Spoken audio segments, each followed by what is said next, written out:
Earth is very flat. What's up, everybody? It is Tuesday, March 9th, 2021. This is Brandon, host of Brandon's Show. Hope everybody's doing okay out there.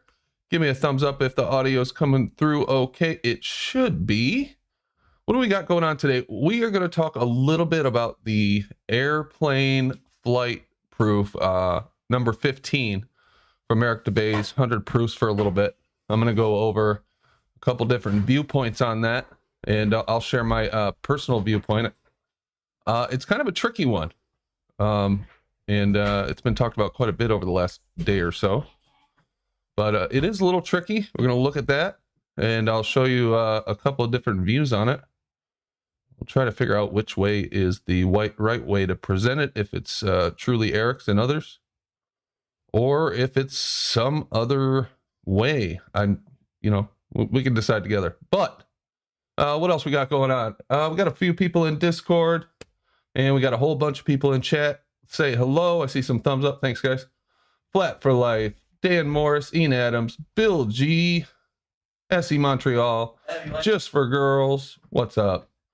Natural Law Abider, Dan Morris, Danny Burgess, Matrix Media, Enigma, Globebusters. What's up, Bob?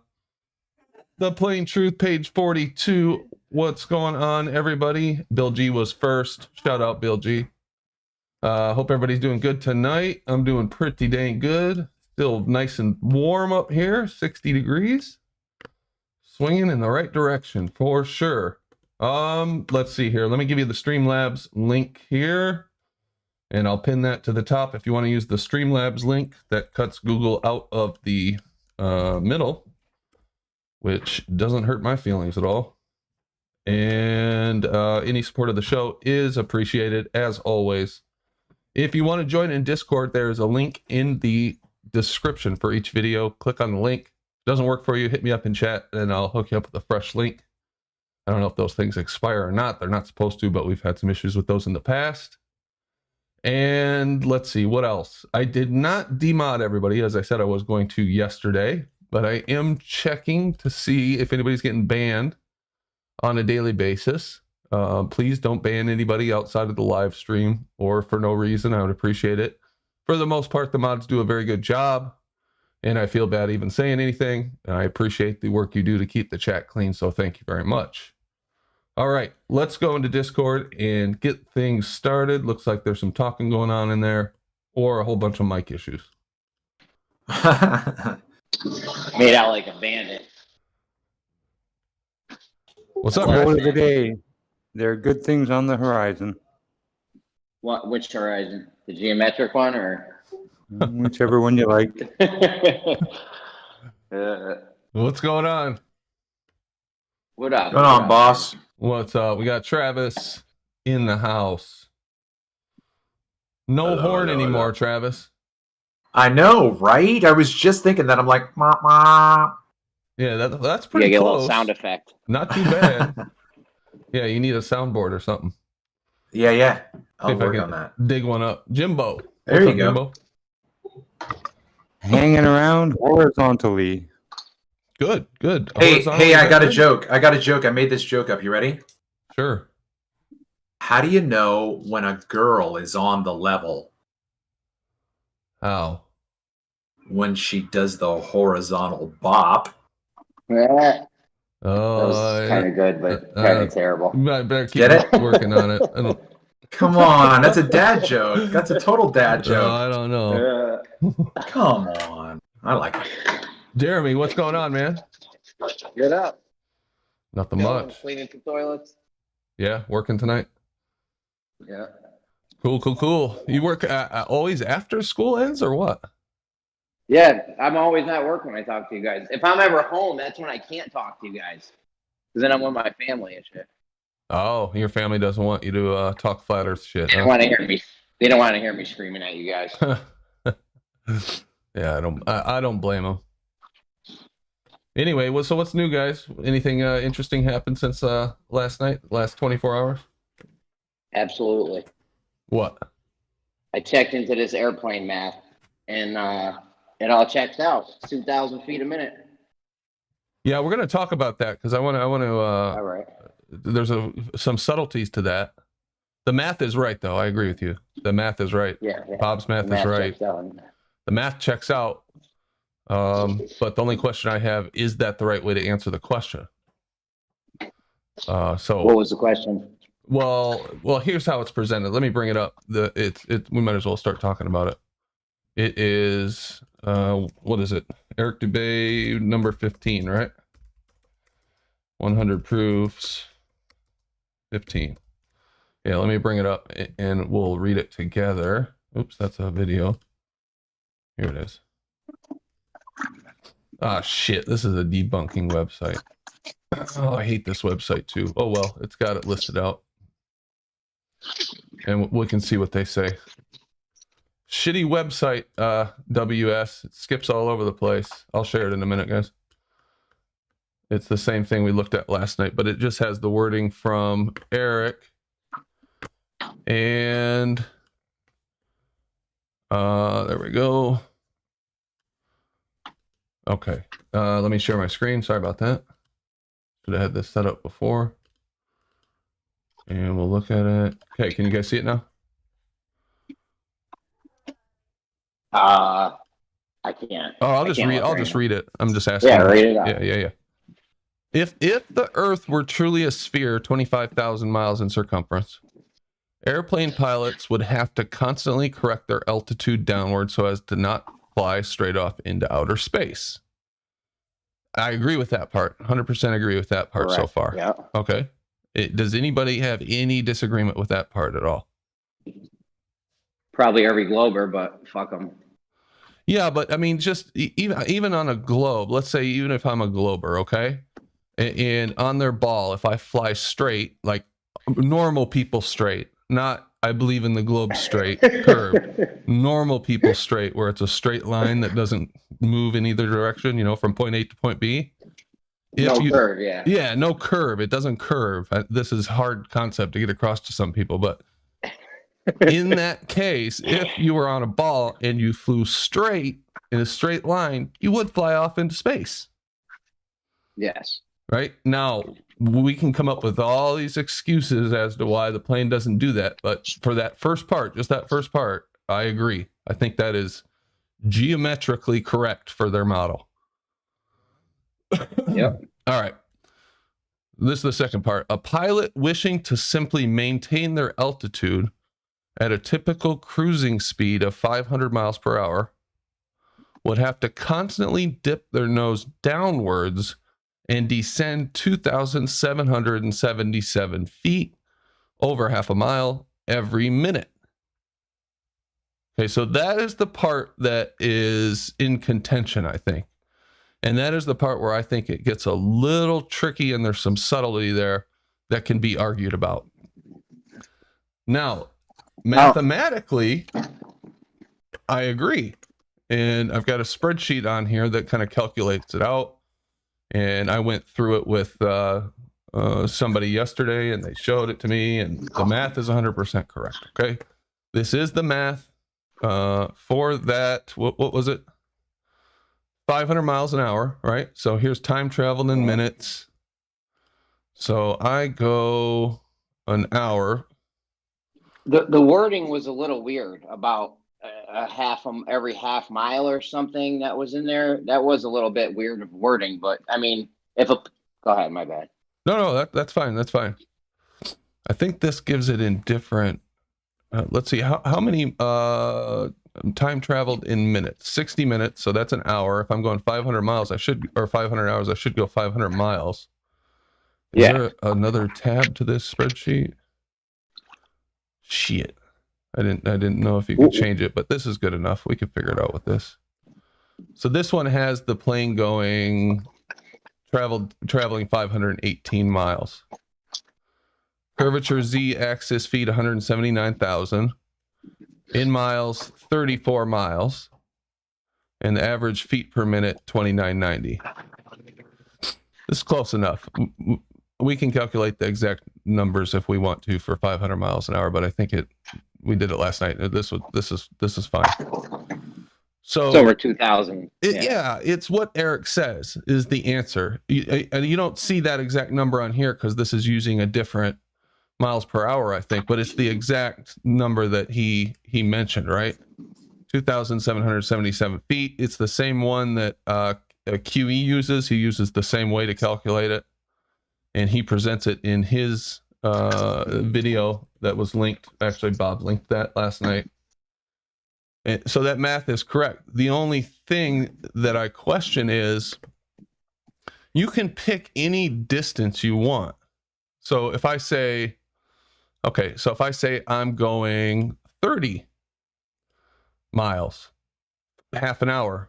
So if I go half an hour, I'm going 500 miles an hour, and I go for half an hour, and I calculate the curvature using the calculation miles squared, right? Times 0.66 or times 8 inches, then my average feet per minute drop is 1,500. Yeah, it changes. Yeah, with the distance traveled, it definitely your feet per minute that you need to drop changes. Absolutely. Right. It's an average feet per minute. It's an average feet per minute, and all based on the distance you go. So you could say I'm going 12,500, and then calculate the, you know, how would you calculate that? You're going halfway around the globe, right? So then what's the feet per minute drop if you're going halfway around the globe? And I'm sure you could calculate if you go somehow. 1,000, if you go 1,000 miles, I think it doubles. I don't know. Check QE's website, globeterminator.com/flight. He has it for 500 and for 1,000 miles right on there. Yeah, it's on the spreadsheet. I mean, for the most part, we can calculate it for anything we want. But yeah, this is where I'm saying the subtlety is.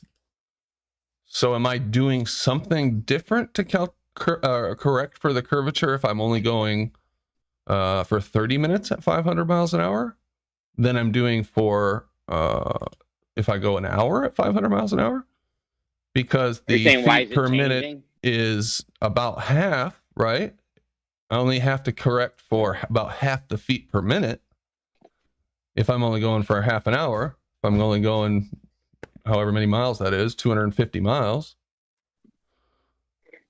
But if I'm going for an hour, then I'm going, 500 miles, and it's twice the curvature per minute that I have to correct for. Do you guys get what I'm getting at? Yeah, you're saying why is it changing? Well, I know why it's changing because when you calculate it like this, I'll show you why it's changing. I'm saying, is this the right way to present this? Is my overall question. But what I'm saying is the distance and the time that you travel is completely arbitrary. So essentially, you guys have all seen the little diagram here just to show exactly what we're talking about. So here's the Earth. That's good. They say it's pear-shaped anyway. So this is just conceptual. So here's our flight path. We're starting off at the top of the globe, right? We're in the middle of the top, and we're flying off this way. And it increases the further you go exponentially, right? So if I go half of this, it's, let's say that's a half an inch right there. I go the other half, it's a lot more, exponentially more, right? It's a lot further. Yeah. So it increases. The amount of curvature for each additional mile is more than the previous mile if you calculate it this way. But when I'm flying, I'm going around a constant curvature. So I would always be making the same correction, right? If I'm flying a plane, in order to account for the curvature, in theory, I'd be making the same correction always because it's constant curvature. It's not like the first mile I'm correcting for 8 inches, and then the last mile I'm correcting for 10,000 inches or whatever it turns out to be. I'm always correcting for that 8 inch per mile constant curvature of their ball Earth. Yeah, you're not going to want to fly off and readjust. And yeah, I hear what you're saying. Yeah, exactly. It's not like you're flying out here and then adjusting downwards. You're doing little by little by little by little constantly. That's how you would do it if you were flying on a ball. And that's what the baller's saying. That's some people's issue with presenting it like this. And that's the part that I think is a little confusing and that people can attack is when you give it. How do we phrase it right? How do you phrase it right? And I'm sure we could carefully phrase the wording, but how do you phrase it right? And how do you present it in such a way that says, yeah, you know how pilots would have to correct for this curvature? Well, here's how much the Earth is supposed to be curving. And, you know, we have no evidence. Here's how I would phrase it. Here how I have talked about it before, and I've confirmed this with Blue Marble Science. There is nothing that a pilot does when they fly an airplane to correct for either the curvature or the rotation of the Earth. Now, if you ask me why, it's because the Earth isn't a big ball, it's flat, and it isn't spinning, it's stationary. But if you ask them, it's because of their magic Velcro atmosphere. And what is it called? When they keep the momentum, Jeremy, you know, conservation of momentum. It's because of those two things, right? The fuck. And then they're saying right. It's such a slight Brandon? difference. Every second you're going along, you don't have to worry about it. So there's no major correction. So they just act like the fact that you're flying on a giant spinning ball would have no impact on the airplane. I think that argument, well, not as sexy as saying these big numbers, is a more accurate way to present this argument, in my opinion. But go ahead. I've talked enough. Are you hearing me? Can I enter you this hearing me, Brandon? conversation? Yeah, go ahead, Bob, and then we'll let other people. And Okay, I talked cool. enough. All right, cool. I just want to point something else out. No, you really can't, because of the fact you're taking an average of speed and time. That is going to change depending on those variables. But let me tell you something else that you need to consider. It also gets really crazy, especially for the ballers, if you consider the fact that if you travel 1/4 the Earth's circumference, or 24,901, which would give you 6,225 miles. So if you travel 1/4 the Earth's circumference, you are also. Oh shit! Did we lose Bob? Oops! You hear me? Do you hear me? No, we hear you now. We Yeah, lost yeah. your audio a second. Okay. All right. So anyway, I was saying that if you're on a ball, you can look at it this way. If you are traveling 1/4 of the way around the globe, which would be 6,225 miles, you are also dropping 3,959 miles on the z-axis. And if you look at that, that means that basically for every 12 inches you are moving forward, you're dropping 8, right? So it really gets insane when you look at it that way. And of course, that's absolutely preposterous. So that's why it's necessary to make an average measurement of these. And there's really no way around it. Yeah, no, I see what you're coming from. I mean, it is pretty, when you think about it like that, to me, it sounds pretty extreme. But like I said earlier, it's not like you're flying out into space and then correcting for the curvature. You're doing it constantly. You would be, right? You would be doing it constantly just Exactly. turning a little tiny bit. Right, but the flip side of that is, of course, you could come back and say, well, I could just correct after 1 mile or 1 minute and make it 42 feet and then start all over again, right? Well, you could look at it that way, but the problem is then if you take 42 feet and you multiply it times 6,225 for each mile, right? Then you're going to get a number that doesn't even come remotely close to the z-axis drop of the curvature of the Earth. So it goes back to, well, then what the hell value do you use? That's why you have to use an average variable. See, I don't think that that 42, whatever it is, feet per minute or whatever number is the correct one to use either. Because I think that's just as I don't either. I'm just repeating Dan's rhetoric. Right. I think it's misleading in the same way. I think any distance you pick, if you're using the average feet per minute drop, it's kind of the same criticism that I have. Now, like I said, the math is totally correct. But I don't know what I'm struggling with what you're trying to communicate when you give them this number, because it immediately makes someone think they've got to make these huge corrections, or you would have to make these huge corrections if you were flying over a ball. And that's an easy position to attack, because then the ballers can just say, no, that's ridiculous. You just turn a little bit constantly. But we don't have any evidence they're even doing that. That's my point. There is none, absolutely none at all. But regardless of how little that is, and yeah, you're right, it would have to be a constant rate of turn, right? And I think what's his name was saying that, it would be a drop, whatever. But yeah, it would have to be a constant rate. But regardless, the one thing you cannot ignore is that for a distance of 6,225 miles, you are still dropping nearly 4,000 miles on the z-axis. And I guarantee you're going to notice that. You think you would pick that up with some kind of equipment, Yeah, I agree with you there. Yeah, whoever just said that, Effie Dogma, go ahead. Yeah. Brandon, you are right. When you take an hour of flight, the curvature drop, and do a calculation, what you are is actually using the formula for slope. And a slope would be a straight line from your starting point to your ending point. And no aircraft would fly that on a globe. That's not right. It's not a slope. We're talking about That is the here. formula for a slope. No, it's a formula. It's a formula for a parabola. When you add in the exponent, it becomes a parabola. I know, and that is what the problem is using a distance and a curvature drop and trying to calculate how many feet per minute a pilot would have to nose down. Sorry, gentlemen. We need 2 pi r for this. Nothing more, nothing less. This is for 2 pi r. So let that's me get nice, that, Jimbo, but what does that translate to in the real world? I'm sorry, go ahead. Well, that would be the hard part. If you want to get a more accurate measurement, what you'd want to do is how much would a plane fly in 1 second? That would be about 713 feet. That would be a drop of about 1/8 of an inch. So like you said earlier, the plane is going to be constantly adjusting.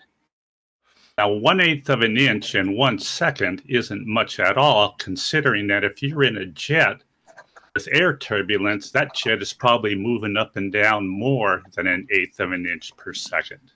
Precisely. But the problem is that you come nowhere near then to satisfying a z-axis drop of 4,000 miles over a 6,000 mile forward journey. You see the problem there? Why not? Because second by second, even if do the math, you don't even come close. It's not even remotely in the ballpark. Oh, that's because you guys want to use gigantic numbers and say, man, this would be impossible. No, we're not using gigantic numbers. We're using the curvature map. Numbers. Look, do you agree? The real world number per second would be 1/8 of an inch. Look, this is Every second, this is a red herring. Dropping a constant eighth. And I don't know where you're pulling that 1/8 of an inch. This is all misdirection. Listen very carefully. This is very simple. If you are traveling over the surface of an object that is descending away from you and you keep your elevation, that ground is going to drop away from you no matter what you think. I don't give a shit if you call it 1/8 of an inch at whatever per second. That's not the issue. That is misdirection. No, if you keep your heading, if you keep your heading, Travis, not your altitude, heading. Yeah. No. Okay, look. If you keep your heading, I understand the distinction. Yes, thank you, Brandon. Okay, look. Again, FE dogma. This is simply conceptual because we don't live on a ball. But if you are flying with the same heading and the Earth is curving away from you, you are going to increase your distance from the ground. You don't have to put any math on it. That's the concept.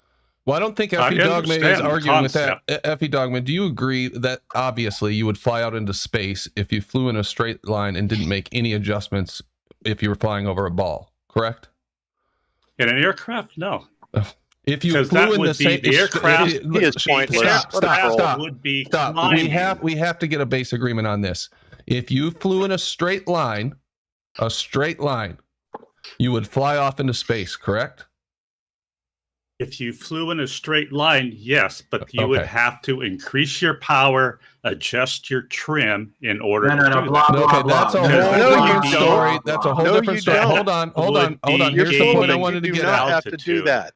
This is the point I wanted to get to. Hold on, just 1 second.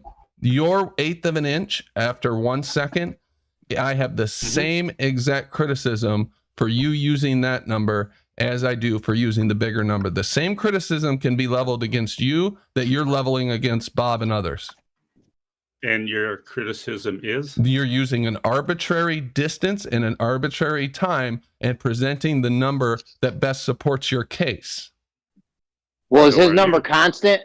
Is his number constant, or does his number All the change numbers too? are constants.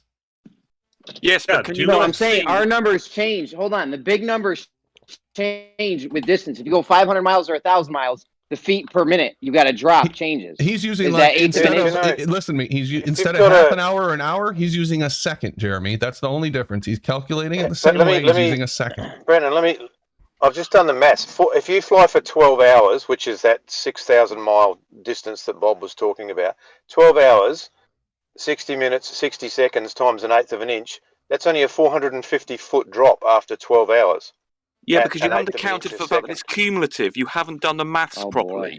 And what's more, what you don't seem to understand is the trim of the aeroplane is arranged to keep your elevation constant, which means that if it does slightly creep up in the No, but he said altitude, we're going to it will, drop hold an on, hold 1/8 on, of an it will inch then a drop. second. That So is the bullshit. the The trim so has it nothing to do with it. Absolutely it wrong. automatically An 1/8 of an keeps inch Oh my its God, elevation Rumpus. Hold on. the same. An It 1/8 of an inch a automatically second for Rumpus 12 out. He's changes just hours. gonna its fucking elevation. dominate the whole show. 450 Kick him feet. out, man. It's not Kick Rumpus cumulative. out. He's Yeah, out. He's pretty out. please, Hey, thank Brandon, you. let me just encourage you. Dogma Okay, said an 1/8 of an hold on inch a real quick. second. Hold on real quick. Brandon, I think that you hit the nail on the head with trying to get a common ground. Okay, we need to have a starting point and take it step by step where the deviation in our agreement and disagreement happens. So stay on that point. Yeah. Okay. Well, Well, what it's going to boil down to Well, that is was- what I said earlier. So we both agree that if you fly in a straight line and you're on a ball, and you would literally fly in a straight line, you would go off into space. So obviously, some kind of adjustment, whether it's the pilot making it, whatever you want to blame it on, has to take place. Now, how do you present that fact that adjustment? There's no evidence for it. Do you use the big number? Do you use the small Because it's number? flat. I think It's you flat. That's use why. the small numbers because of that course you gives would. you more accurate. But Okay, the look. problem is the small number doesn't account for the z-axis Listen, drop that the must be numbers- there on the sphere. Period. The Do you not numbers understand are that? irrelevant. Look at the image that Brandon has up on the screen. Okay. I don't know There if is I a- can see that. Where is Okay. it? There. It's just click Brandon's name. It says live, and it should show what he's sharing. Okay. It's a big yellow ball with a tangent. Okay. Just a sec here. I see a very small one. Okay. Well, Okay. it's conceptual. It shouldn't be that difficult. Okay. So you know what a tangent is on Yeah. the surface of Yeah. a sphere, right? Okay. Mhm. So the tangent on this graph it allegedly has contact with the sphere at a certain point. That Yeah. tangent is horizontal, it remains rigid, and it does not change in elevation. Okay, but Yeah, the and surface. that's how you measure curvature drop from that tangent line. Okay, hold on. Okay, we're not talking about curvature drop right now. We're talking about the red line, which now is Mhm. going to depict for you the trajectory of the aeroplane. If that aeroplane stays on that tangent, then just like that tangent goes off into space, that's what the airplane's going to do.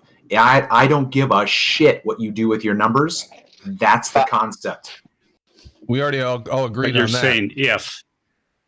And how would an airplane fly that? That would be a gain in altitude on a globe. So if an airplane was going to fly that path, it would have to make adjustments in power and adjustments on the trim of the aircraft to do that. And the fact The that thing is, Earth the is big flat. number accounts.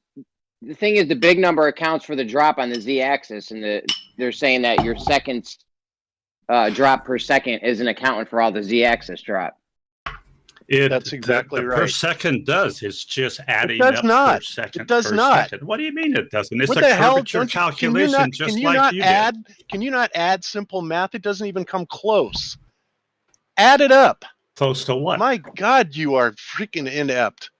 No, it's not even close. You have a 4,000 mile z-axis drop that must be accounted for if you fly forward 6,000 miles. What is the curvature calculation for a distance of about 700 feet?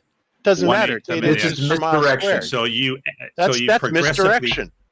That's What do you complete. mean You know what? misdirection? You know what? Because you know what? I can say that for every foot you go forward, you have to account for it by dropping 8 inches. I can do that math too. That would and be tell for me a it's mile. wrong.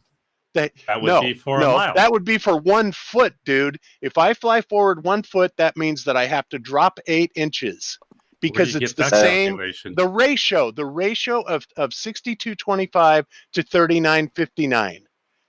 It's a ratio. All right. Wake up. You wake up, quit using slope calculations to try to figure oh my this God, out. that's not a slope. It's no slope.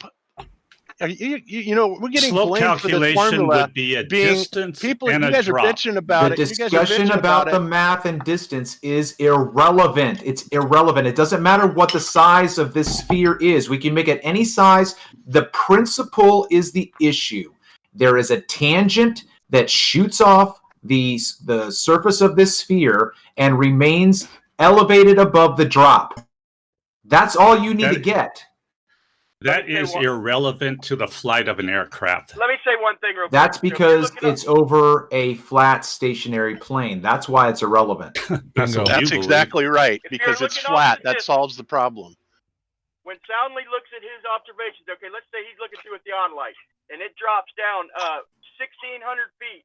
If you're looking off in the distance, and the ground and the buildings and all that are supposed to drop 1,600 feet and 50 miles, okay, then, or say 100 miles, it's dropping 5,000 feet, then the plane also has to be dropping too. If them buildings are dropping in the distance, so must the plane. So if the SR-71 is doing like a half mile a second, and within a minute, it's had to have dropped almost, half a mile. Period.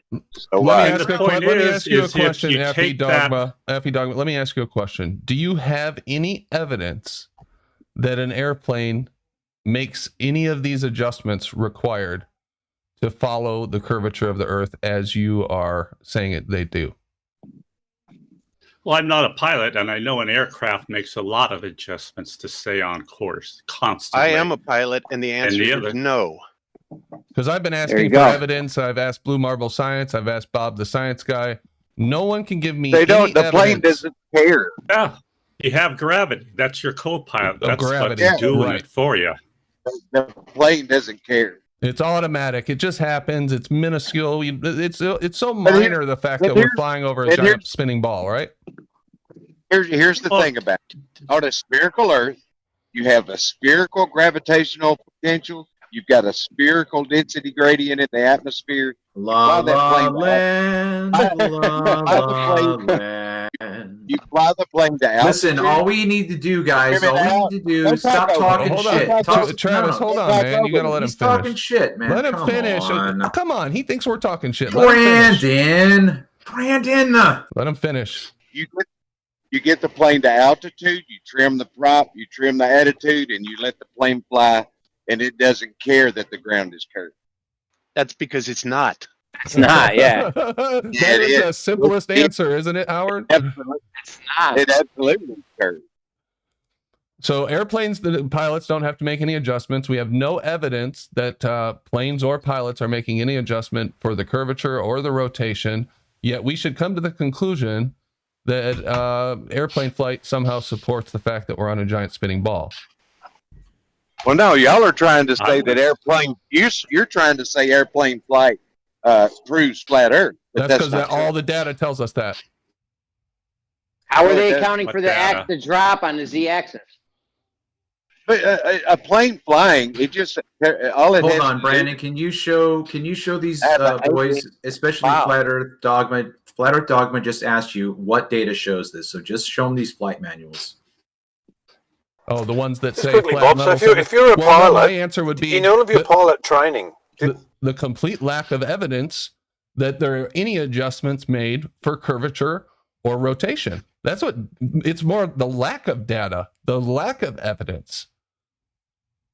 Pilots fly over the Earth as if it's flat and stationary. They'll tell you that themselves. Yeah, that's true. So again, this is globe denialism, not No, it's evidence not. of a flat Earth. It's lack of evidence Yes, for it your is. globe. Why should I come to the conclusion that you're on a globe when all Okay, the look. evidence supports that it's flat and stationary? Okay, look, now Flat Earth Dogma has now just shifted the discussion. So now his claim is that the Earth is a sphere. Okay, so that's your burden. Go ahead and prove it. You prove it. Don't go to anybody else. Don't show us pictures of NASA because that's not your evidence. We want you to empirically now back up your claim. Okay, I'll do a simple one. On the flat Earth, where is the cause? No, sir, no. Why are you asking me a question? Let me prove it. Why Don't are tell you me. asking me a question? You should be saying in a matter of statement, my claim is this. Here is the evidence for my claim. You should not be asking us a question. Here is one of my evidence for a claim. On a flat Earth, the cosmos No, absolutely Wrong. not. Don't tell me how to make my inept. claim. You don't know how to make a claim. Objection, dude. Your Honor. Why don't you Objection. get it right? This is irrelevant to the argument. He's not answering my question, Your Honor. I am answering the question. No, you're but not. You're No, you're telling not. me I can I didn't only say answer anything the about a question flat in Earth. the way that you want. I did not say anything about a flat Earth. It doesn't matter what you said. I am making the It's presentation. irrelevant. Yes, and so Let you can me just argue do it. whatever you want. Why don't you start arguing about yellow pixies, pink pixies, green pixies? So why aren't you letting me present my evidence? What Because are you? You just want to You're sit there and talk not about what you think is wrong with answering flat Earth, the and you are question. not What? making a case for globe Earth. How Where's do your you case know? for You're globe not Earth? even letting me present my case. Because you're How do you starting know? out with on a That's flat all Earth. flat We Earth don't give a does. shit about that. That's all Flat Earth does is try to poke holes in the globe. That's all y'all do. That's because it's easy to do. That's man. because we it's can do so it all easy, day long. right, Lane? So see, this is the problem. Because man. anytime we try to present evidence, everybody starts arguing. It's not you can't evidence. say this. You can't. How do you know? Well, then present it. You Present your haven't evidence. heard Let's it. hear your my Get evidence. on with it, question- Dogma. Could I make Get a on with it. statement? Hey, No. hey, No, listen, no, guys. absolutely Hey, not. listen for Can I a make a second, 10-second guys. statement? Hold on. No, Rumpus, get the hell out of here, man. All Wait. you do is disrupt everything. No, I don't. Bob, No, you're I interrupting. asked him to take turns. Let's hear him out. If he tries to take over the show, I'm going to kick him off immediately. Let's get his thoughts That's on fine. here. Do not I'm filibuster. all for taking turns, but I wasn't even able to finish a sentence. Well, you Right. do have 10 quite the seconds. history, Rumpus. But No, go I'm ahead. always for keen for taking turns. Always keen for taking turns. Okay. Yeah, you're So- full of shit too. There we go. There's the attitude I'm having to face, you see. Right. So, the aeroplane, you set it up the trim to maintain your altitude. That means that if you were to climb a little bit, then the air pressure would decrease, which means you'd have less lift. And the way the planes are arranged aerodynamically means that when that lift is reduced, then the plane will dip down to recover that position. So that means if you climb an altitude, and of course the altitude and the pressure and density of the air on the Earth is dependent on its elevation, how far you are away from the center of the Earth. So as you climb, you would then come down again. So once you set your trim to maintain your elevation, it will then follow the curve of the Earth. And the fact that Bob doesn't understand how to do calculations around a sphere, he doesn't understand that for every mile, you've just got to drop by 8 inches to follow the curve of the Earth. And this idea you have to extend it to 12 hours. Yeah, if every mile you drop by 8 inches, you will follow the curve of the Earth. And if you were to raise up, if the airplane gradually lifted up, as I say, it would then fall down, and then it would just simply follow the Earth and just have to keep 8 inches per mile to follow the curve of the Earth. That's Finished. a really All nice right, really story, good. Then Rumpus. do 8 inches per mile for 6,225 miles, Rumpus, and see if you get a z-axis drop of 3,959 miles. You won't, because Right. it's not even close, because you're an idiot.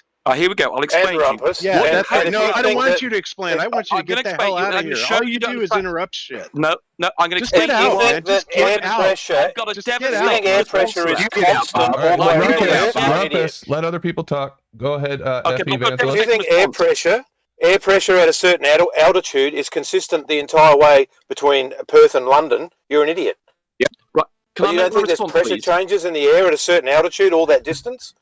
Right, what Bob has not allowed for is he's taken the original angle and preserved it. He hasn't allowed for the fact that you've twisted, you've turned F.E. down. Evangelist Air just asked pressure. you a Can I just question. finish I'm the sentence? rebutting No, he your just Can I asked comment, finish you- the Rumpus. sentence, please? Yes. Can I finish the sentence? No, I'm Rumpus. rebutting So your every comment. mile, so if every mile you've dropped by 8 inches, you've changed Air angle. pressure. And Bob Stop doesn't talking about understand. every mile And Bob and talk doesn't about air understand pressure. that the angle changes, but consistently. He thinks he's measuring it against Oh the my horizontal God. of the starting point. He doesn't realise that if you're continually changing your just angle, you completely don't have to avoiding make that the drop. rebuttal. You're Good work. following the curve of Right. the Earth if you drop by 8 You're inches per mile. saying We air heard you say that. pressure. I'm out of here, man. Trim your Rumpus is just plane. going to Jesus do Christ. this all day. I'm out. I What a know, He Bob, faggot. just I know. completely I'm out. avoids the Hold on, rebuttal. Bob. You're an What an Hold on. idiot. You haven't been asshole. able to finish a sentence. Okay, listen, All right. Rumpus. Well, okay, listen, that was an experiment. It didn't work. Continue, guys. Give him a chance. Go ahead. well, I would appreciate someone, maybe F.E. Dogma, addressing what F.E. Evangelist said. This may sound crazy, but I think the Rumpus was right. Listen, if I'm traveling on a globe, I'm in the Now- air, I'm flying on a Now we're plane. moving away. I'm going 1,000 miles. I go 1 mile, I drop 8 inches. Now I'm at this Yep. new spot where I need to drop another 8 inches, right? Yep. Yeah, Yep, that's if yep. you're changing your angle, but you're not changing angle, man. The gyroscope would show changes in angle, and they don't like thinking about Jeremy is SR-71. correct. They don't like thinking about Jeremy is SR-71 correct. because it travels so fast that you'd have to get Jeremy angle is changes correct. Howard, what are you noticeable, doing, man? He's rumpusing. Yep. I'm saying Jeremy is correct. 3 Yeah, times. say it again. You interrupted him 3 times to say that. Well, I mean, why are we If moving away you from change- Jeremy? If you change the angle of your plane, then that would be correct. But there's no evidence of anybody changing the angle of their plane, man. Brian, changing an angle of an 8-inch drop over a mile is really not much of an angle at all. Dude, anybody talking about an 8-inch drop is not. This is the thinking great properly. scale Like I said, negator if if I'm looking off in the distance, okay, and the buildings are dropping away according to the globe, then that airplane would also have to be dropping. And if it's not dropping literally, then it's got to be changing its angle, which would be detectable. It's plain as day. It's not changing its angle. There's no way for y'all to prove that. That's what it comes An down to for assumption. me. Prove it. Prove the airplane or prove the pilot is making these adjustments. You say, well, it just happens because of the air pressure and it maintains altitude because of the trim and the lift and all this shit. We have no evidence that any of these adjustments are made. But Jeremy is onto something here. Jeremy, you were talking about every mile you drop 8 inches. The next mile you drop 8 inches.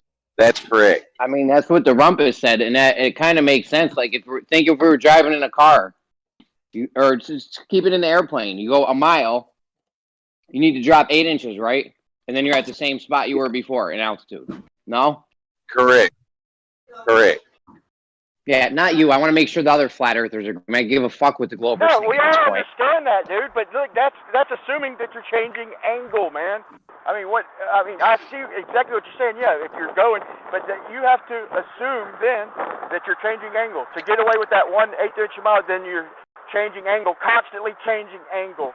And We're not there's no talking way to about prove angle that, dude. changes. We're just talking about the drop, accounting for the drop. If you're only going around the arc, there is no drop till you go down to land, right? If you're 35,000 feet, you're 35,000 feet. There's no drop. You're going You're around an literally arc, just following a curved path, is all. an Yeah. arc, and you have to use arc radians to calculate properly. End of story. Right, which boils down to angles, and you got to be changing angles to maintain an eighth of an inch drop. That's absurd, man. If you travel, if you drop 8 inches for 6,255 miles, then you have dropped a grand total of 4,150 feet. Not even 1 mile for a z-axis drop that requires to be nearly 4,000 miles. You guys are so far off on that, it's ridiculous. Bob, can I please jump in here? Agreed. Who just asked to jump in? I think an 8-inch drop per mile is not that much at all. Your The mic's idea kind of that it would muffled. Well, you know, you don't have a Possible brain on either. globe Do is- the math. It's a great I've done the distance math. around an arc. Can you Like bring I up? told you, it's about 1/8 of an inch for every second, and the idea Then that you've only got a not 450 foot drop incorporate that is instead of ridiculous. 4,000. You've only got You 400 just feet, repeat dogma. that with no validation, no substantiation. They're just words from out of the blue. Your numbers Try don't validating add up, them. dogma. I agree. That's what the problem with the flat Earth is. It's just words out of the blue. What? Brandon. So let me ask you a That's question then. confusing. Let me ask Glober a question. If you're in a plane, the nose of the plane, is it doing a bunch of straight line angle changes in the air, or is it doing a curved angle change in the air? During flight, it would be a curved flight over the surface of Earth. So the angle, if you pointed at the sun, if you pointed at the in SR-71, you pointed at the sun on the horizon, okay, you'd wind up where? You would aim maintain that You aim altitude directly for the sun, I want to say. directly for the sun. Yeah, like the sun on the horizon. If you aim directly at the sun toward the horizon, where would that get you? Let's bring this to reality. It would get you at the same altitude to a distance off, however far you flew. You'd be at the same altitude unless you made adjustments for trim and power. So you're aiming at the sun, okay? A direct, straight shot that's half on the horizon and half below, half above the horizon. You're aiming directly at the sun in the SR-71, going 2,100 miles an hour, okay? And where does that get you? It gets you farther away in the distance. Yeah, So the you sun run is out of not time enough atmosphere. to move. You know what I'm saying? The sun is only moving supposedly 15 degrees an hour. So that's minuscule compared to how far you can go 2,170 miles an hour. So you're going to outpace the sun's rotation. So see, you don't like thinking about this in terms of reality because it gets you thinking, and you don't like where that gets you. I see what you're saying, Brian. You're just saying if you point at the sun and fly directly at the sun without regard to anything else, you'll run out of atmosphere. That's an interesting question. I do have a question about this slight constant turn. So for the first couple miles, it's not that big of a curve. That is going to turn into a pretty big a deal 100 miles down the line as you continue to make these minor adjustments. So if you were flying from the North Pole to the equator, they would obviously add up to a 90-degree turn, right? Where is the evidence that this is taking place and that the plane's attitude is changing by that drastically? Yeah, and according to their model, if they aim straight for a sun that's halfway above and halfway below the horizon, then they're going to come real close to hitting the ground. Okay, then about 100 miles, or let's say, however many miles, 50 miles, 100 miles, they're going to come, or halfway even. You're going to come real close to hitting the ground, and then all of a sudden you're going to start raising in altitude until you wind up in outer space. And that's insane. That's insanity. Thinking about that. If I head straight for the sun that's halfway over the horizon, I'm going to almost hit the ground and then start gaining in altitude. Come on, man. I'm hoping one of the ballers can answer my question, where the evidence that you're performing that 90-degree turn there of the plane is. So again, that would happen second per second. Okay, and it adds up over Just seconds. a constant arc above the surface of the Earth. And it adds up, so there must be some record of the plane's, position in space changing. Is there? On a globe, wouldn't a pilot flying at 3,000 feet of altitude for X number of miles wind up at 3,000 feet altitude at the destination? Okay, No. so what Why I would hear the you altitude saying is that change? no, there is no evidence put that it- the plane is making this I put it- constant correction over the face of the Brandon, Earth. It's not making a constant correction. It's just flying at altitude, following an atmospheric pressure band with a gravity vector for attitude. An And it just atmospheric flies. Whoever pressure. does What? it has to be making a constant correction. If I fly from Alaska down to Ecuador, there's a huge difference in my position in space, we'll call it. Yeah, He said it. He said it So follows the where's the ether band, record of it? Travis. it follows the ether band. Uh-huh. Okay, good. Let me read some super chats real quick. That was Thanks, Howard. blasphemous. That was outright blasphemy right there. Let me Don't let him get away with that. Let me catch up on these. Stone him, C4, stone him. $2. Jeremy got wrecked on gems earlier again. What's that all about, Jeremy? I know. Uh-oh. Who knows what these motherfuckers are talking about? All right. Why kick a moo cow? Thanks, C4. Why kick a moo cow number 855, $5. Have you guys figured out how day and night works on a flat Earth yet? Yes, we have. We figured that out a long time ago. I thought I told you about that. Very simple. Can you tell me? Yeah, maybe later, but I will tell you. Dan the When it's Waterman. dark on one side and You- shining on the other. There you go. Yeah, Oh, Brandon. US $5. night, Yeah. clearly night.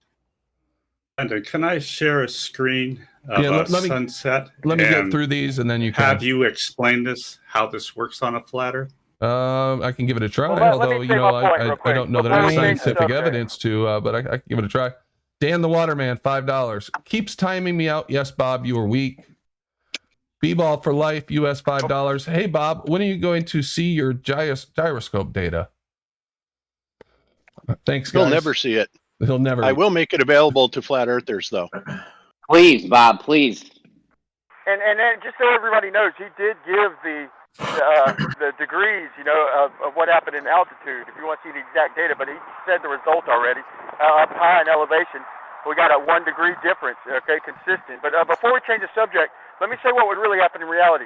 If you point your plane and you're up at altitude and you angle at the sun, okay, in reality, the closer you got to the sun, if you're outrunning the pace of the sun on a globe model, but in reality, if you angle toward the sun, the closer you get, the higher it's going to get. Just like when you zoom in with a camera, you see the sun raise up from the ground a little bit.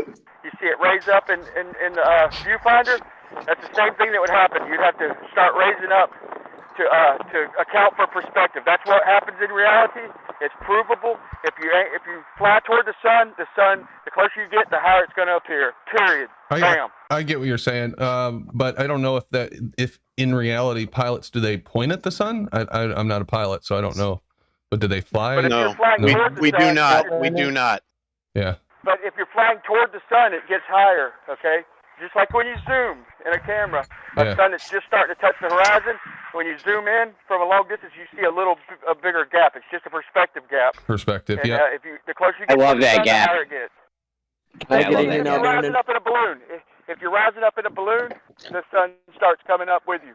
Yeah, let me say Okay, one thing to perspective. Brian. Brian, can you do that thing with your microphone? Are you able to do that? Yeah. Brandon, Yeah, go ahead, Rob. You sound better, actually. I posted a screenshot in general. Okay. If you scroll up about 5 minutes ago, if you could just read the summary. I can't read it off of my phone right now, but if you could read that, that would be great. Wow, that's some tiny type. Did you get that from like? You could just go ahead and read that. That would be great. Shout out to Rob King. Can somebody just read the summary, please? Oh, I'll boy. read it. All right, I'll read the summary. This report that intentional? documents the derivation and definition of linear aircraft model for rigid aircraft of constant mass flying over a flat, non-rotating Earth. The derivation makes no assumptions of reference trajectory or vehicle symmetry. The linear system equations are derived and evaluated along a general trajectory and include both aircraft dynamics and observation variables. This is from what handbook is this from, Rob? You know? That's from NASA. NASA? Okay. Whoever's eating their dinner, we can hear silverware and shit. All right. That's probably me. I'm having breakfast right now. Sorry. Oh, that's okay. All right. Good to see you, Flat Earth Dogma. Okay, well, I don't know if we've cleared anything up yet. I don't think you guys have, because you guys are still talking about, feet per minute rather than any sort of acceleration figure. Yeah, tell us about acceleration versus speed. Go ahead. What the fuck does acceleration have to do with it, Ruhif? Let's let him explain this, because I read what you wrote on acceleration, and I'm like, okay, you give me an acceleration number. What exactly are you talking about? What is accelerating? You're talking about accelerating as in nonlinear motion? You accelerate around. That was a question for Ruhif. Yeah. Go ahead. You guys keep talking about, you got to drop 8 inches per mile or whatever, or you got to drop 500 feet every 5 minutes or something like that. It's a difference of acceleration, not a linear. Okay, all you did was restate what you've said before. Brandon asked you a very specific question, Ruhif. What was the question, Brandon? What acceleration are you talking about? The difference between lift and weight, which you would know if you'd understood what I said yesterday. I thought you understood it. You know, we're live on a show now, and not everybody read what you sent yesterday. So. No, but you did. Yeah, but I'm asking you to explain it since it's your position, and we have an audience of 120 people watching now. Shouts out to the audience. Okay. Right.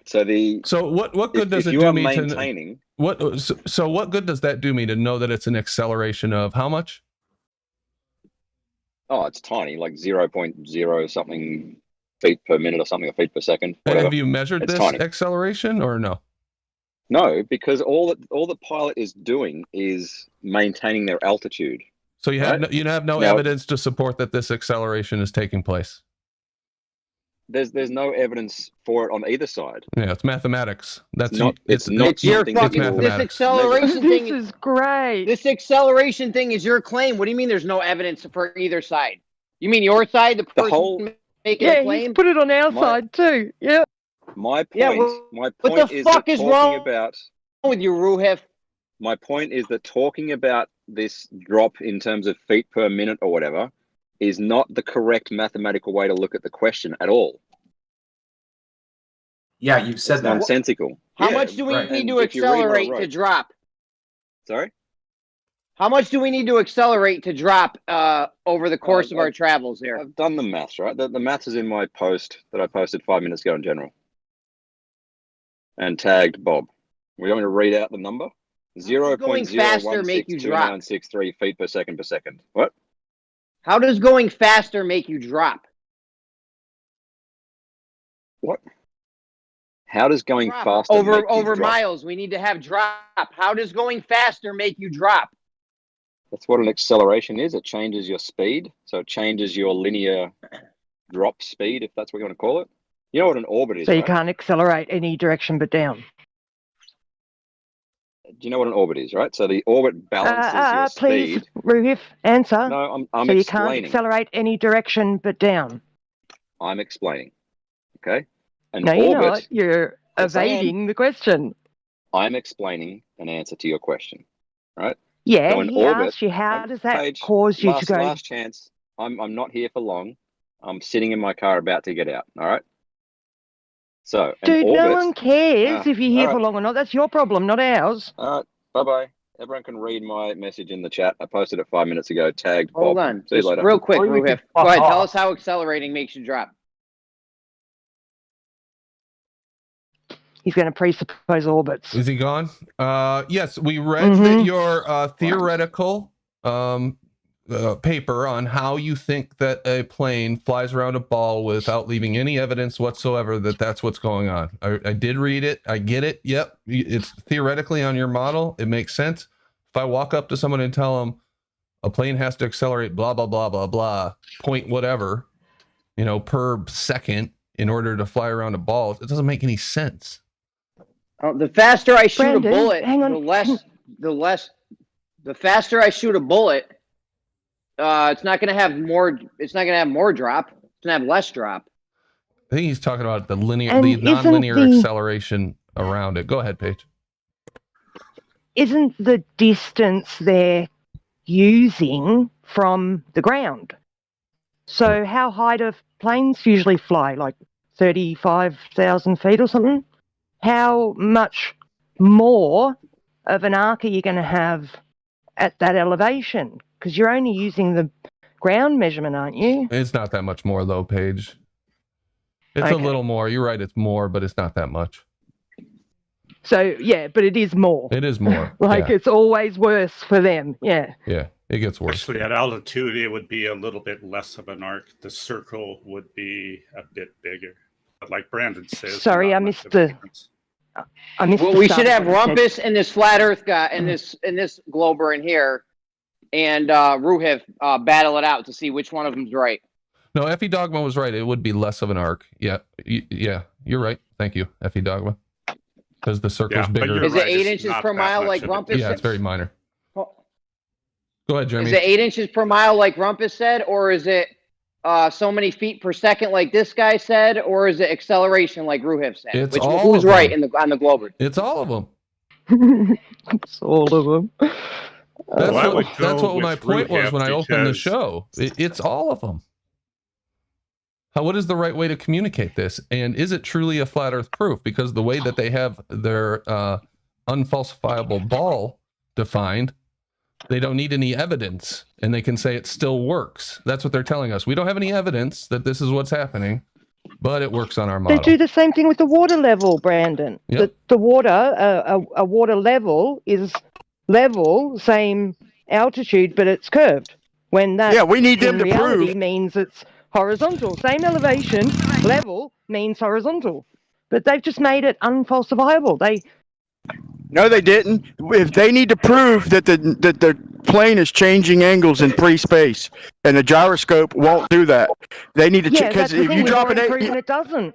They're assuming you're dropping 8 inch. They're also assuming by that math, they're assuming that the plane is changing angles in pre-space. They've got to prove that. They can't. A gyroscope proves otherwise. B-ball for life, $5. The same NASA documents mention gravity as well. Do you agree with that?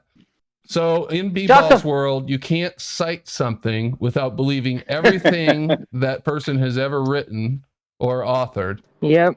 Or that's the dumbest shit ever. Not allowed to use you your can own assume brain and choose for yourself. You have to just they use everything or nothing. They use 9.8 meters per second squared, so we got no argument that if you lift things up in the air, solids, they'll drop at a certain rate. Okay, so if they want to use that, they could use that all they want. You want to call it gravity and say what's causing it? That's where our contention comes in. No, that's the dumbest shit ever. That's the dumbest argument they got going now is, NASA said it's a globe, so therefore it's a globe. So you can't cite anyone that's ever, Why you're using one of their documents saying that we're on a flat Earth, therefore it's a flat Earth. Yeah, so now it's up to you to use your brain and your rational mind, your logical and rational mind, to figure out which one is correct. So you go outside and you look around, you look at water, you do a few experiments, and you go, holy shit, it's flat. It's a globe. So where's your evidence for this? Show me water curving around a ball. Show me a water level that's curved, please. You won't accept Let it. me do something. Can I do something else? Brandon talked earlier a little bit. I don't want to talk about curving water. That's too fucking hard. Let me do something else. Go ahead. How do I show you curving water? Yeah, exactly. How do you show me curving water? Exactly. How do you? Do you understand what level means on both models? Yeah, I certainly do. A water level creates a horizontal plane. No, I said, do you understand what level means on both models? Locally. The flat Earth and the I understand what level means in reality. Don't forget, Paige, that horizontal is only, that water level is only horizontal locally for infinity. Yeah, local infinities. Yeah, wonderful, hey? Mate, a water level. If you've got 5 meters between the two ends or 500 meters between the two ends, if the two ends are level, then the line in between is a straight line. 5 meters or 500 meters, it doesn't matter. So if you have 3 water levels stretched out over a mile, what would be the difference between the flat Earth and the globe model for level? I don't give a fuck. I'm talking about reality. In reality, you could set up 3 water levels. They'll all be the same. You set up your water level across the Suez Canal. you can make that go the entire length of the Suez Canal. The line will be straight, horizontal, from one end to the other. Well, that's not That's cool. evidence. That's just your assumption. Yes. That's what water does. They It's a built fact. it. Well, we're talking about built assumptions. it. Like, that's Hey, not would an you assumption. agree- They actually fucking built this thing. Built Yeah. it level and horizontal. Like, honestly, it's not my fucking opinion. It's not something I've thought up. And your evidence is?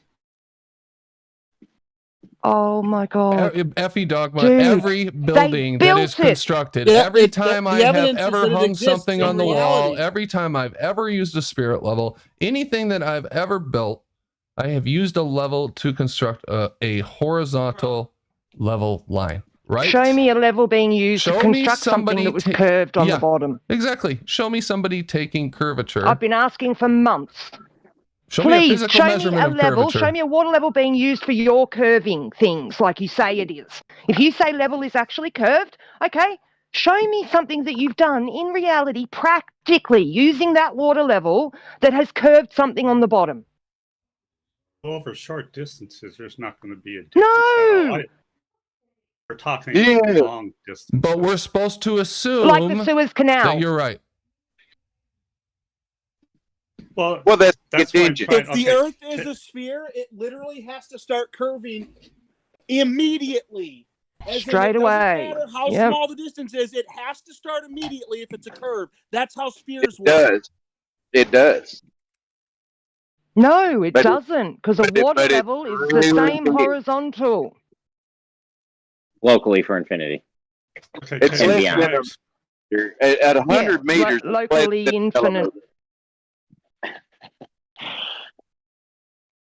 can I I mean, this explain the really is difference just between ludicrous. The flat Earth. It's a level merry-go-round of nonsense every day, Paige. What do you want? Yep, every day. Effie Dogma, you have something that you wanted to present. Go ahead. Well, you're But bringing what it I up. want to present, you mentioned earlier that you were able to prove how the sun works on a flat Earth. Well, And no, what I did wanted not- to that's do is not I what I have a said. screen That's not of what I a said. sunset. That's did not you what I say? said. I didn't say that I can prove how sun works on a flat Earth. I think you asked You me, said- can you you tell mentioned- me how the sun works You on a mentioned flat Earth? something And I about said, yeah. the sun and a flat Earth. Yeah. And then I said, I But can't anyways, prove it to you could I scientifically, but I present a- can tell you what I think. That's what I said. Say this. Yeah. The sun drops in distance just like every other thing we see in nature, in real life. Everything we see drops as it gets further away, okay? It's maintaining its same altitude over the horizon, just like a bird, but in distance it looks closer to the ground. It's perspective, and then eventually it disappears. Let Okay, me can I field this present question. my Go ahead and screen ask so your I can- question. Yep. Could I present my screen and show you a sunset? Yeah, go This is ahead. the video of a sunset. Yeah, go ahead. While you're bringing it up, Chris Berry, You $4.99. really should be 2 taking plus us to 2 dinner first, you know? Hold on. So Hold what on. do I- Hold on. What do I? Hey guys, hold on. Go ahead and share your screen, and I'm going to read this off while you're sharing it. Okay. Chris Berry, $4.99. 2 Okay. plus 2 You're equals going 4. to have to help me with this because I'm not that familiar with Discord. Right now, I have share your screen. Which, Yeah. so is Click my the screen green shown? screen thing, and then go. What is it? Share screen. Well, let me see. Hold on. I got mine shared, so I got to unshare it. Share screen. He's gonna prove it's a. Go to choose window or share screen, and then you can pick either the application just to share the application or the screen itself.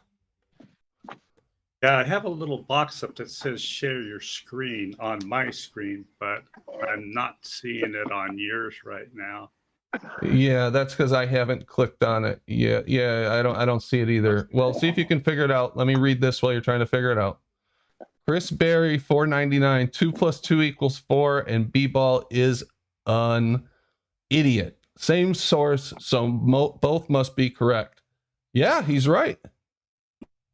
Yeah, he's right, because 2 plus 2 equals 4, and that came from Chris Berry. So if I agree with him on that, So he must be right, yeah. he must be. He must be right about the B-Ball other thing. must be an idiot. Oh shit. Devastating Chris logic. Berry. Wow. Nice. Shouts out to Chris Berry. B-ball's an idiot. Thanks, Chris. Did you figure it out, FE Dogma? Well, down below, I clicked screen. Yeah, and then on my screen, a little box comes up that says share your screen. Right. Okay, maybe. Now you have to click which one you want to share. Now click that. Yeah. I've clicked that and nothing has really happened. to Okay, be so you honest. click that and then you click go live. Oh, okay. Just a sec. I had to click the actual deal. Yeah, click the actual screen. Okay. There we go. You got it. Yeah. All right. Let me share with the audience before you start talking here. He's going to prove Earth's the sphere now that he figured out how Discord works. We'll see. We'll see. I'm skeptical, but maybe. All right, go ahead. It's all you. Okay, I've gone to a PowerPoint. Do you see a screen that says the golden hour? Yep. Okay, are you familiar with, let me show you another one. This is a screenshot of Google Earth. Okay. Are you Flat familiar Earth with map. this region? I've heard of it before. I've never been there. Okay, well, right now I currently live in Bangkok. You can see the star there. I'm about 950 miles north of the equator. And down right up near the equator is Singapore. And what I'm going to do is show you a sunset from Singapore, Cool. which is on this screen. So I'm Lights going in to the play sky it. prove what? Well, we'll get to that, Rob. Let's hear him out, and then So what see what direction he's trying to is do. the sun taken to the horizon here? Which direction? It appears to move downwards in our field of view. Yeah, perpendicular. That's what To it the appears to horizon, be right? doing. Yeah. That's what it is doing. Well, no, that's what it appears to be doing. That's how we experience the world through vision, perspective optics. So it appears to be going down. Yeah. Okay, so the question is, the sun is heading straight down to the horizon. What path does the sun take after sunset? to You don't rise know it's again going in the straight east down. 12 hours later? Yeah, it appears to go So right down. now- You've already made an assumption it's going straight down. But if you had like, poles You or saw something it. along the water, But his you've got name is- nothing Let me answer to an reference explanation. it against. So I think he was Hey, asking me, that and I want to is offer an not- explanation. You guys go ahead. That is not an assumption. I live here every day. The sun rises perpendicular to the horizon in the east, passes overhead, sets perpendicular to the horizon. Now we're in going to the monologue. west. Sorry, Brandon, I That didn't is mean to not talk an over your assumption. answer. So again, how does the sun at nighttime get back to the east to rise again in the morning? No problem, Paige. It goes into a gate and then comes out another gate on the other side. There you go. All right, I'm over it. I'm gonna let Paige and Effie Dogma take this one. I'll give my opinion afterwards, but you guys go ahead. I got to go to the bathroom anyway, Paige, so I'm not sore about it. Sure. No worries, Brandon. Are you on the equator and it's an equinox when the sun's going straight down? FE Dogma, dude. Well, this is actually No, simple question. from- Are you on the equator and is it an equinox? I am north of the equator. So the This sun's not video- going straight down then, dipshit. Yeah, This he's video- making the assumption that it's going Is the sun straight going down, straight but down? You've got no way of knowing that for sure. Like, No, there's we know nothing it's there not. to look against the We- sun. it's the- like, We know it's not going straight down. Watch. What do you mean? Watch it. Are you on the But if there equator? were, That's like, not even in your poles or model. something- It's not even going straight down in your model, dude. What Is model? going What straight. model of Earth are you working with? Are you a it's glober? not. Are you a glober? Hey, Jeremy, I am. calm down, Absolutely. buddy. No, because I'm sick of you guys with your bullshit. You're trying to Calm oodle and down, noodle us. Jeremy. You're trying Calm to oodle down, and noodle buddy. us, bro, on some cheap Hey. shit. Jeremy, Why what do you is have to the jump in? bullshit? You just saw the video. What model of Earth do you follow? Are you a glober? Straight down. Are you a to the glober? horizon. A dogma. Yes. Are you a glober? Yes. And you think the sun's going straight down, but you're not on the equator during an equinox? You don't know your own model, dude. You don't know your own model. Get it together and come back and see us when you learn the globe model. Come back and see us. How do you know I don't know the globe model? Because you're telling me the sun goes straight down and you're not on the fucking equinox. You're not on the equator during an equinox. Dude, you just saw the video of the sun going straight down. Don't tell me it didn't go what straight I down. see here. The sun didn't go straight down. You're fucking delusional. What about the You clouds just that go saw it straight on the down video. at the horizon? What about the clouds? Look at the screenshot. There was the path of the sun. That is perpendicular to the horizon. Well, let me take a shot at it. Let me take a shot at it, Jeremy. Yeah. So let me ask you something. When a plane flies away from you, when it flies over your head, I assume that you've lived by an airport or been close to one, and you watch it descend directly down, if you're looking at it the same way you are here and it's moving away from you, and it descends into the horizon, is the plane going straight down? No. No, what is it doing? The plane is heading off in the distance. Uh-huh. Which makes it appear to do what? Go straight down. They look like Wait, let him answer. Let him answer. It makes it appear to do Yeah, what? let him answer. It would appear to go down. Thank but you very much. if it Case went far- closed. Exhibit A. One moment. Defense But rests. if it went Anything farther else? away, it would take more and more time for that to go down towards the It horizon. would. just like Who a says it would take series more of- time? Look at a series of streetlights. As they get farther away, they get closer and closer and closer together, right? Even though it's the same distance. I want to tell this guy, if you've ever seen a plane, lights compared to the distance that you're looking at this, it would go How high is faster. this compared to the streetlights that you're talking about? longer. There's different And he's variables talking about involved. physical objects compared to Look at a plane. And it literally does seeing happen with faster. no physicality. Guys, hold on. Let's Hold on, one thing, Jeremy. One thing. Look at a plane in the distance. I always said when I was a kid, I thought they were space shuttles, but then I seen too many of them. If you look at a plane coming directly at you off in the distance, it looks like it's going straight up. I've got I filmed it on my camera. I just haven't posted it yet, but it looks like the plane is going directly straight up, and it's weird because the closer it starts getting towards you, then it looks like it's leveling out. Yep, but in that's the what I'm distance, talking it looks about. like the plane is a space shuttle. That's what I'm talking about. I live right by an airport. I look at the trails all the time because I'm interested in what they're doing and how they look. And if they're going straight away from you or even off in the distance, it looks like they're going straight down towards the horizon. It looks like they're zooming down to the ground. In fact, when I was a kid, I used to think that.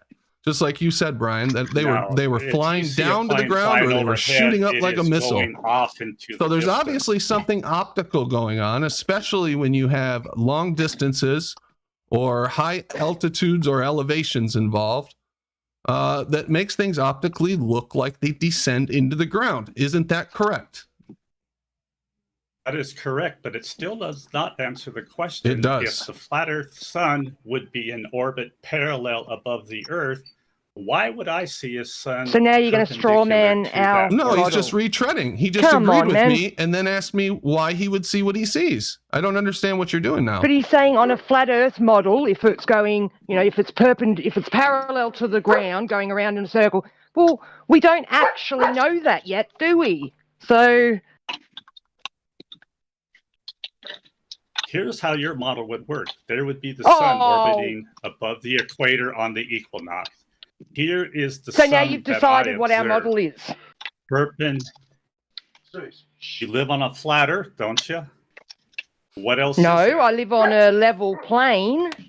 The Earth isn't flat though. Would you have to know how the sky works before you start making Okay. sky This predictions is or a no? level plane. Yeah, but like I said So- to you just before, for all we know, the sun goes into a gate just like it says in Enoch.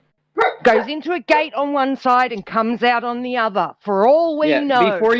Before you start making science fiction Yes, predictions, it's don't you need? laughable. I agree. But the point I'm trying to make is you have no way of knowing whether that's happening or not. Hey, I have so a question to real start quick. strawmanning us. I have a So question I real see quick if this I can. sun, and I have no way of knowing that this is the sun that I see.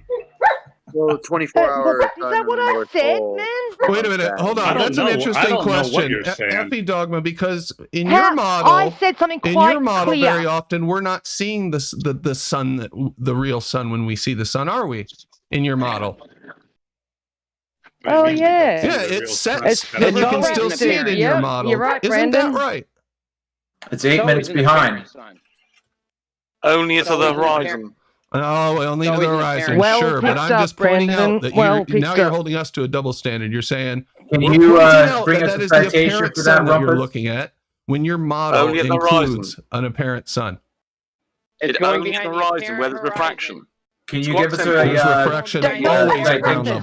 level. He was making out like it was ludicrous that you would see you weren't looking at the sun, the real sun you were looking at. So he's making out that, I'm stupid. The bottom line is because there's I have a nothing in this your model. observation that Effie Dogma's presented which contradicts living on a flat earth. You have falsified nothing. You've shown us an observation that I fully would expect and predict on a flat level plane. No, you wouldn't, because Yeah, I you would, claim actually. the sun's would getting... expect- No, you wouldn't. No, you wouldn't, He's because not you're talking to you, claiming the Rumpus. sun... Stop talking. He's not No. talking to you, Rumpus. Yes, we would. You can't tell us what our model is, Rumpus, and like what to we make- would or wouldn't expect. Yeah, You I know can you only want to tell us what censor me, you would Travis, or 'cause wouldn't you're an idiot. expect on Yeah. your You're being an model. obnoxious twat again. Right. So the reason it's different is that the angular velocity of the sun does not change as it gets to the horizon, whereas an aeroplane does change its angular velocity. It just simply gets There we lower go, and right lower, there. Bunch of and nonsense lower right there. and lower, and it does not drop vertically. The sun has been whereas the actually sun, recorded Paige, I know to you want to change interrupt. I speed. know you're compelled to interrupt me every few Incorrect. seconds. Yes.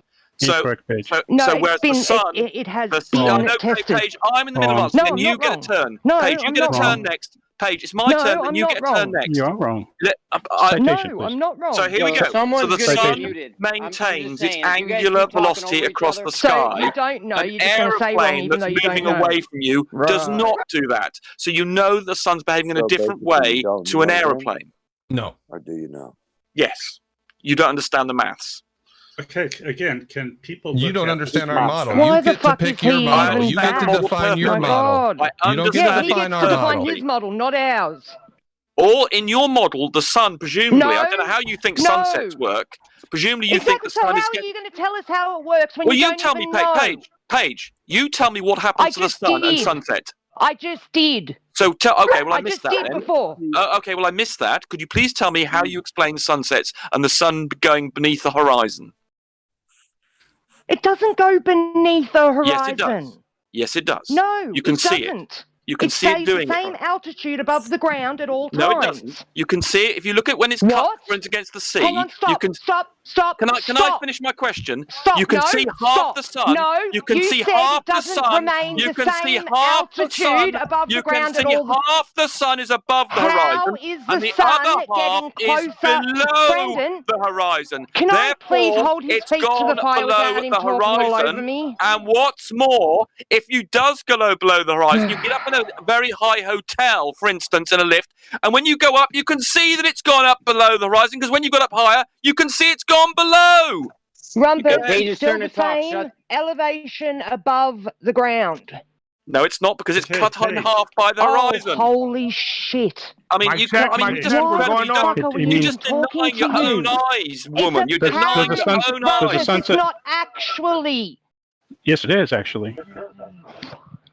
You're Hey, denying the your own mic- eyes. We The sun know is that- cut in half by the point- horizon. Hey, It must point act is, differently. we know- It must hold on, it must act guys. differently in Australia, Rumpus. That's all I can Yeah. say. Let's let It's Matrix amazing get in that- here for a second. You How guys, can she you guys deny are just this? saying, Guys, no, guys, nuh-uh. hold on. It's just Go ahead, amazing. Matrix. It's Let me wild. do Shut my up, thing. Rumpus. Mic What check, I'm mic check. denying is that the Hold sun on, Paige. Don, I hear you, actually dog. goes Don, under the I hear you. horizon. God dang, guys. Come on. Come on in. They don't even let me do my thing, man. What's going on, guys? Mic check, mic check. You're good, Matrix. What's going Hey, on? Matrix. I thought that was somebody Alright. else. How can ahead, any Oz. sane human being claim the sun does not go below the horizon? It's just incredible. Rumpus. Yeah, your voice just Doesn't. changed, We man. know It That's that crazy. appears to, but it is always the same height above the ground.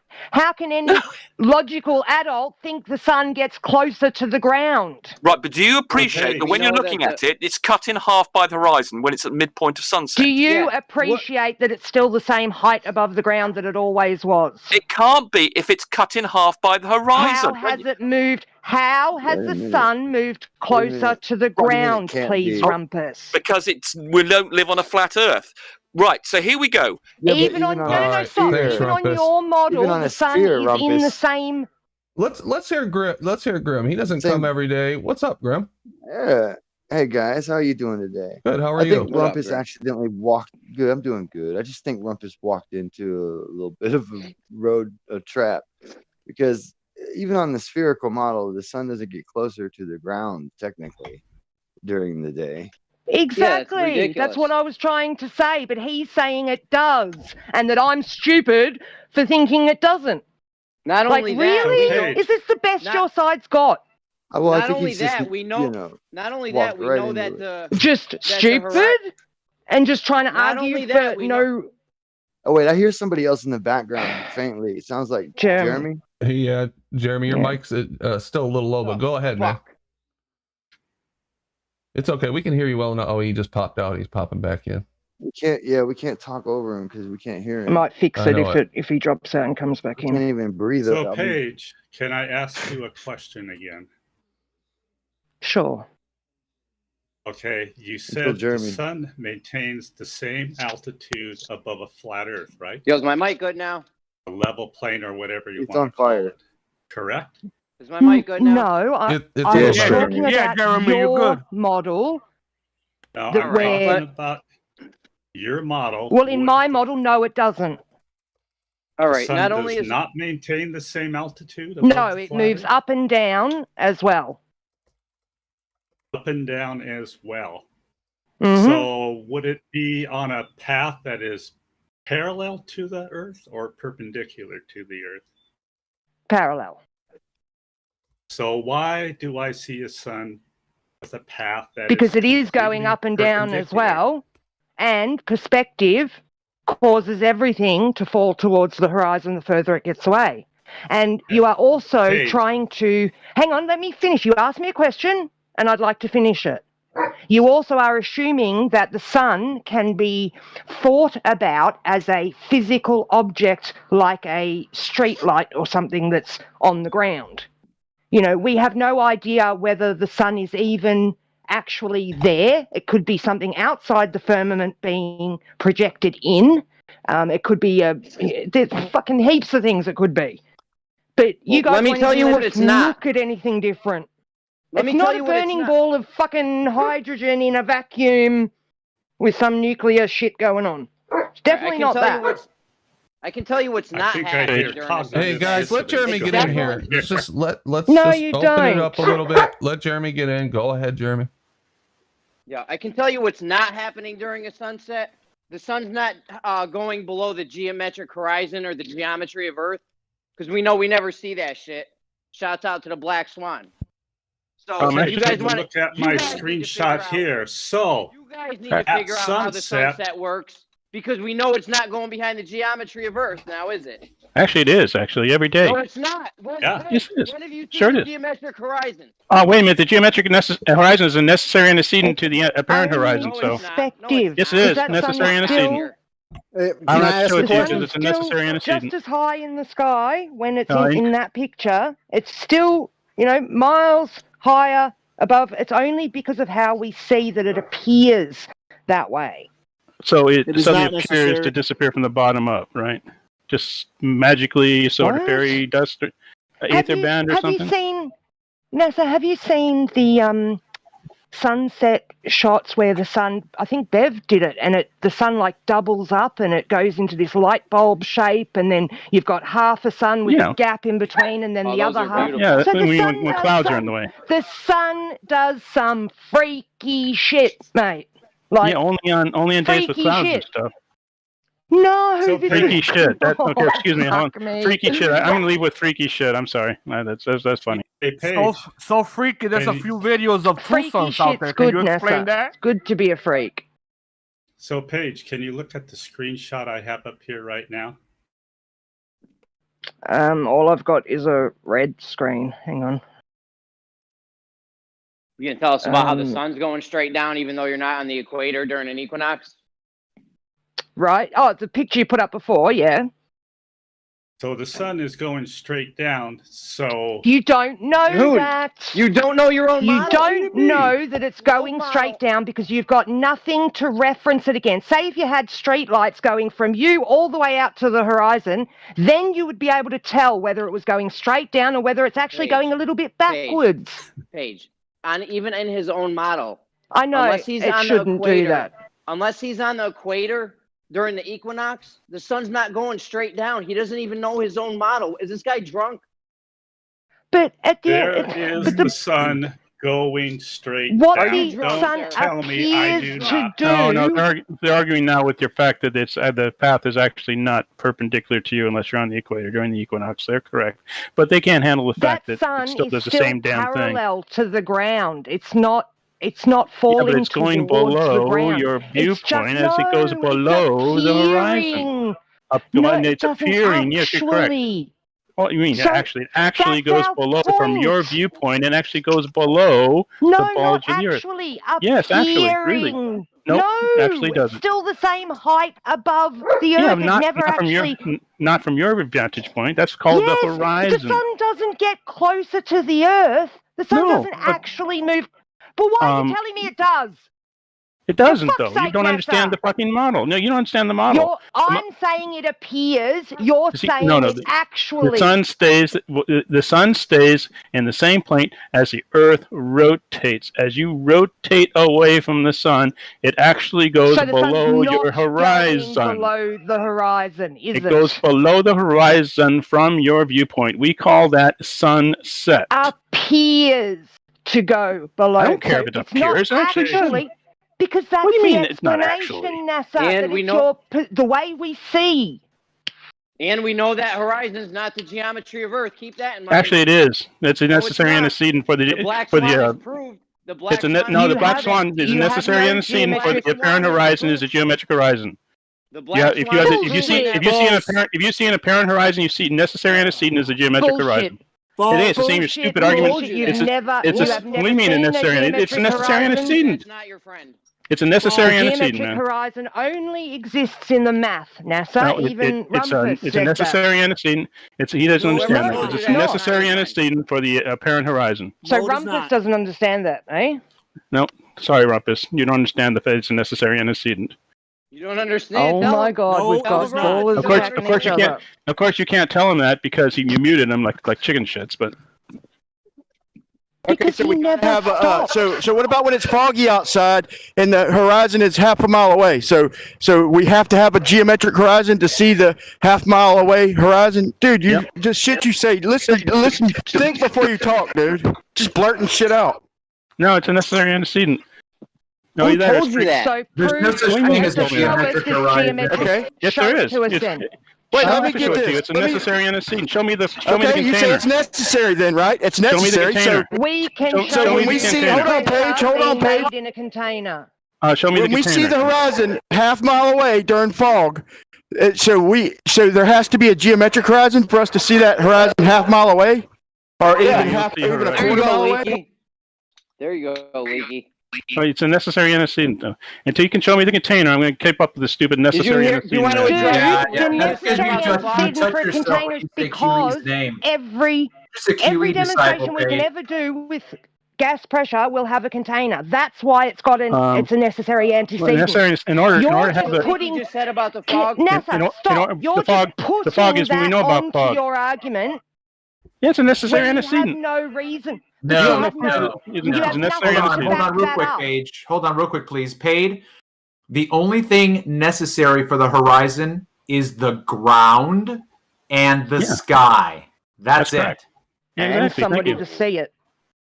And a necessary, and so in order to have a No. The necessary in order to have an antecedent, apparent, So no geometric horizon in there. to the horizon is the in order to have sky an and apparent the horizon, ground. you have to have a geometric horizon. It's a necessary No, antecedent. listen to me very carefully. Then Okay, where's hold on, your please. Hold on, please. backup for that?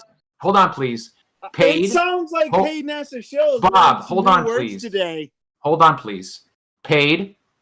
Would you please give us a definition of the horizon? You can Google that yourself if you want to. Okay, then I'll say it. I'll say it. So you're Okay, not hold on. here to I got actually this. Hold on. I got this, right. please. I'm I not got here to this, talk. please. Hold on. Okay. I'm not here to teach you guys. You guys Paid. are stupid. Paid. Okay, paid. Then fuck off. Go Listen, away while you're listen, here. please let me have a conversation here. The Earth Paid. is I was very trying flat. to before when everyone else jumping in on me. So yeah, it's hard. Okay, paid. Are you comfortable with the horizon being identified as the apparent meeting of the sky and the ground? Sure. Go with it. Okay, great. So, where in your geometric horizon does the sky meet the ground? It doesn't. It does too. It doesn't. The geometric horizon never horizon is where meets you the can sky, figure so out it is not a the horizon. Oh, it is a horizon. It's a necessary antecedent. You can't Okay, have a geometric. You can't have an apparent horizon I'm without not a going to let you geometric get away horizon. with it. Stop. No, I'm not Listen gonna, very fine. Show me carefully. the container then. You Use the same. just agreed I'm sorry. with Oh, wait a me, minute. Excuse me. You just agreed with Excuse me. me. I forgot. I forgot. I didn't account for the Aether band in that calculation. So. Great. Yep. So I need to calculate for the Aether band. No, you and I. Can you tell me? Can you tell me how to calculate for the Aether band, please? Can you tell me how to calculate for the Aether? Hold on. You and I both just Mate check, agreed. mate check. Shout out Ali Matrix B. Media. Shout out to Ali B. You're good, Ali. Yeah. Okay. Listen up, everybody. Okay. We don't need to argue or beg the question. Okay. Terms matter. Definitions matter. Paid just agreed with me that the horizon is identified by the apparent meeting of the sky and the ground. And, in the and there's a geometric horizon there too. There is no meeting of the sky and the ground. Well, because we know that, but because it's not the horizon paid. It's not a horizon. Oh yeah, exactly. But in order to find the, I'm sorry. Did you just say yes? horizon, Exactly. you need a geometric I'm sorry. horizon. No. I'm sorry. Did you just say? I forgot yes, the Aether band. exactly. I forgot the Aether band in there. We have to get the Okay. Aether band in there, though. There's I forgot. no Don't forget the Aether need band. to misdirect. No need to Nessa, misdirect. take a breath. Please tell me how to calculate for the Aether band. Tell me how to calculate for the Aether band. Every time you say the ether band, you're touching yourself. We understand that. You say the Aether band is pure bullshit. You touch yourself. You say your the Aether ether band band bullshit. and you touch yourself. Okay, we get that. We get that. fine. Okay, so just right now, everybody, Paid Ether has band, Travis. Paid has Ether band. In order to figure out where the apparent horizon is, you need to figure out where the geometric horizon is, and then figure out Not what's true. from there. Okay, hold on. I've got this. Please. It's a necessary antecedent. Okay, hold on, please. It's a necessary antecedent in order to have the apparent horizon. No, Paid. Listen very carefully, please. The only necessary antecedents for the horizon are the terrestrial or aquatic landscape and the sky. Exactly. The geometric horizon. Thank you. Okay, listen. It's not okay. a geometric horizon. Fuck, I'm Yeah, it talking is. here, And then you gotta please. I can calculate. handle Sorry. this. I can handle this. Not enough time, guys. Fuck. Can Okay. you calculate the geometric horizon? Can you? Okay, why are you talking? You don't have to Gadget? because Why because are when you you have the talking, apparent Gadget? horizon, you have a necessary antecedent of the geometric horizon in order to have the apparent horizon. Okay, listen very carefully, Paid.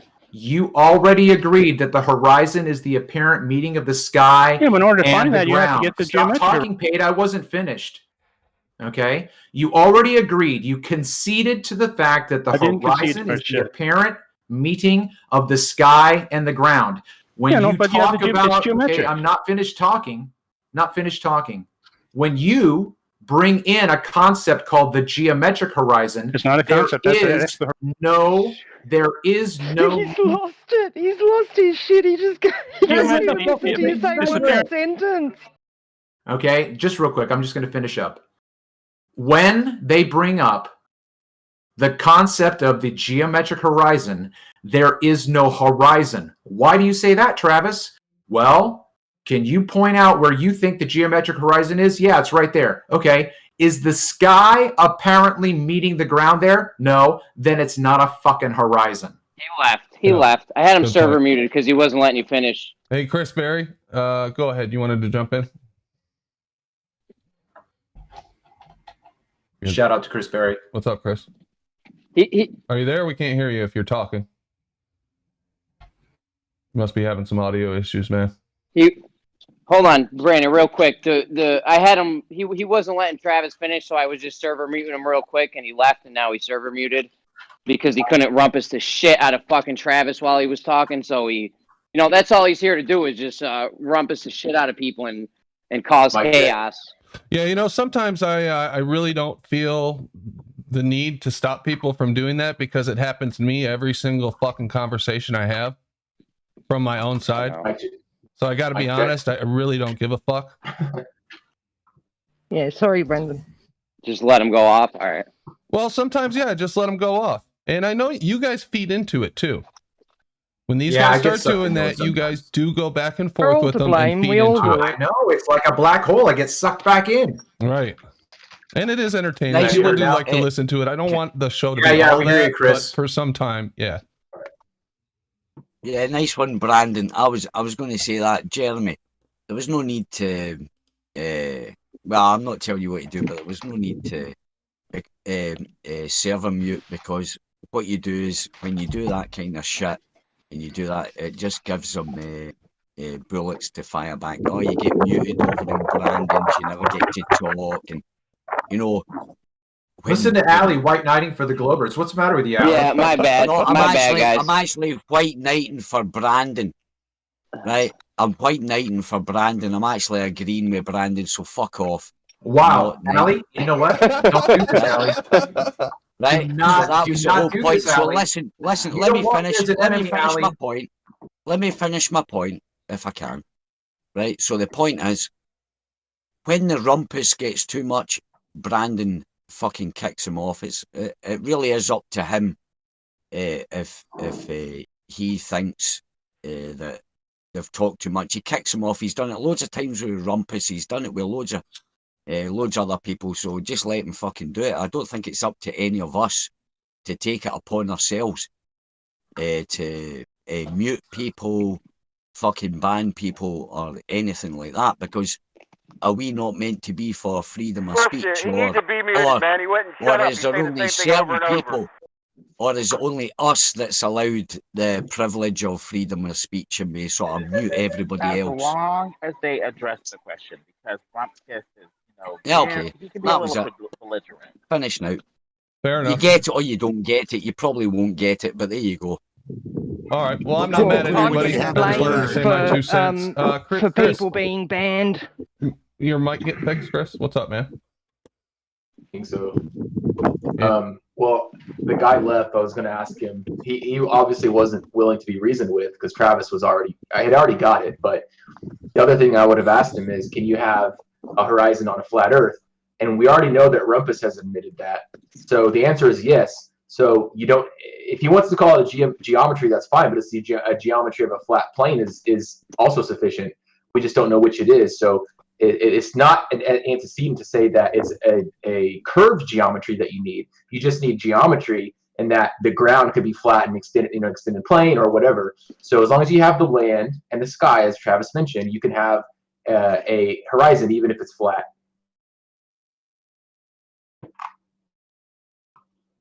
Yeah, what I was going to say is, or ask him is, when I look up the definition of horizon, it says nothing about a geometric horizon.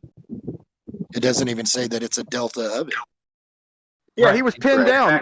He was pinned down. That's why he kept interrupting Travis. He was pinned down. He's trying to say that we have to have Earth curve. He's saying we have to have Earth curve to have a horizon, but the horizon is wholly dependent on how far you can see. That's why I brought up the half-mile horizon during fog. You still got a horizon there. Yeah. It's not very far away, but it's foggy. That's based off of the assumption that your line of sight is actually touching the Earth. It appears that the horizon is a zone of compressed visual information that you peer into, and you have the illusion that you're touching something with your line of sight, but that's a myth. It's a fallacy. You're not touching the Earth with your eyes or whatever, or with your line of sight. Exactly. It's Peering an into a apparent compressed zone location. of It's vision. not physical. Your mic's It's the pretty same low, thing. Lemon. If you can do anything to increase it a little bit. It's the same I thing with think they auto have a level, hard man. time picturing what it looks like in reality. Like if you were to take yourself out of your own head and just think about where the sun is, where the ground is in that picture, you would see, the ground with the sun way above it. But to us, looking through our eyes, it looks like that picture. But that's only because we're looking at it through our eyes. Hey, has It's not everybody aligned here with seen? the Has everybody HSD. here seen the sun zoomed in on, like where it's just a little bit above the horizon? It looks like it's touching the horizon, and then when you zoom in, there's a little gap there. Has everybody Yeah. seen that? Yeah. I love that. Yeah. I love that. Yeah. That's my perfect example. It's the same thing with when you're looking through an auto level and say you have it set at 5 foot. If you're looking, so your crosshairs are 5 foot looking level across the ground. Okay, so the further you can see, the closer that line is going to get to the ground in an auto level or a theodolite or what have you. And so think of half a mile away. It's going to look like a small distance. It's going to, anything 5 foot off of the distance is going to look shorter. So that line is going to get closer to the ground. So on a clear day, that line is basically hovering over the ground, just barely touching. On a foggy day, you're only going to see a few hundred feet. So it's going to look 5 foot high. It's just perspective. Same thing with the sun. Why would it disobey anything else? The laws of perspective. Everything we see drops in the distance. Everything. And until they can give us an example of something not dropping in the distance, then the ball's in their court, in my opinion. Thank you. So the thing is, if everything above our head drops below eye level in the distance, why does everything below eye level not rise above eye level? Because it's poking out of the ground, which is below the level of the eyes, but it is still rising towards the level of the eyes. It does. Like if you look at a perspective drawing where they draw the lines on it, the lines from your feet are actually going up towards the middle. So it's just that's the deck. Yeah, apparently. And that's the art class conceit. The art class conceit would have us think that it rises perfectly to the level of the eyes. That appears to be slightly a myth. It will rise toward the level of the eyes, but it may not rise perfectly. I tried Even getting on a flat Stingray. line. Spot on. Well, you I can't tried getting measure it Stingray to make a because program, it's man. apparent. You can't measure if it's at your eyes, above your eyes, because it's apparent. I tried getting Stingray to make a program where everything converged and disappeared at about 0.02 degrees, following the Rayleigh criterion. Like even if you're beside a wall, and if you're looking down the wall on the side, things converge with the wall at 0.02 degrees, and the ground, anything above the ground, as soon as that object hits 0.02 degrees is where it starts converging. And he wouldn't do it. He said he'd do it, but he never did it. And he because that would perfectly simulate our reality. Like to see that, yeah. Yeah, I reckon he'd get it spot on. No wonder he doesn't want to do it. So, Brian, are you Well, he saying said that that you when can't the have an apparent horizon. Hold on, without James. the Hold G. on. Epidogma Oh, was I'm talking. sorry. I'm sorry. So, Brian, are you saying that when the sun sets, when it hits the horizon, there's some magical Rayleigh criterion Pac-Man that eat it from the bottom up? And that's how I'd say with the sun, I say So the the sun bottom is up, a great the distance, bottom man. up is. Refraction would bro. help.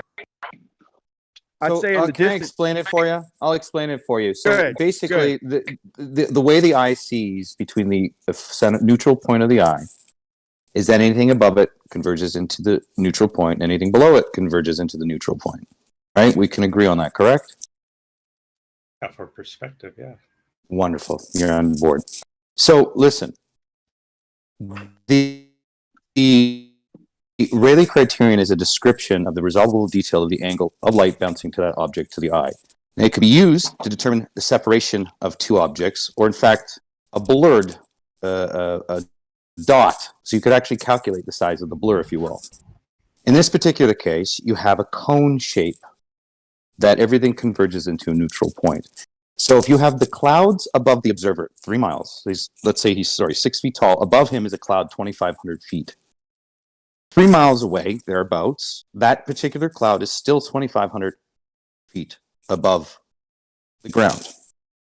It appears to converge. Now, imagine the same concept as the Rayleigh criterion, because that's what it is. It's the angular resolution. It's no different than having an object above an object below converge into the neutral point. Do you follow me? Well, the only thing I would disagree is if you have a cloud, let's say 1,000, 2,000 feet above the ground, it's not going to be in contact with the horizon when that cloud is 3 miles away. It would have to be much, much farther. So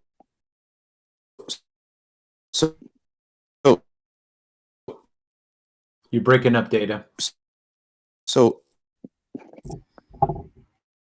you guys mind if we kind of shift gears? Data, we'll let Data finish when he gets back. Sorry, you might have to drop off or something, Data. You got me now, or what? No, I think so. Try it one more time, and then we're gonna move on to a different topic. Nope. So when you want an object to really understand. Yeah, he's breaking up. Yeah, no good. No good. You're not good, bro. No good. You're not good. I had a question, if I could, but if you don't want, let me ask my question, and then you can decide if you want to go forward with it. But it's for FE Dogma. Okay. Okay. So earlier when we were talking about the when you Can you guys hear me now? Yeah. Can I get my point out? Because Yeah, I'm going get to it give out, you get it out. I'm going to give you a crazy coincidence. All right, using the Rayleigh criterion and the apparent size of the Earth. All right. So basically, the convergence point is the angular resolution to the eye. So the object may appear to converge into the neutral point, but will remain parallel to the position it's at. In an example, from two observers 3 to 4 miles apart, it will appear to both observers that anything above them is converging into the neutral point. This is calculable, and I'll give you an example. So we take 1.22 times the wavelength of light, 500, by the size of the eye, which is, in this case, 5 centimeters.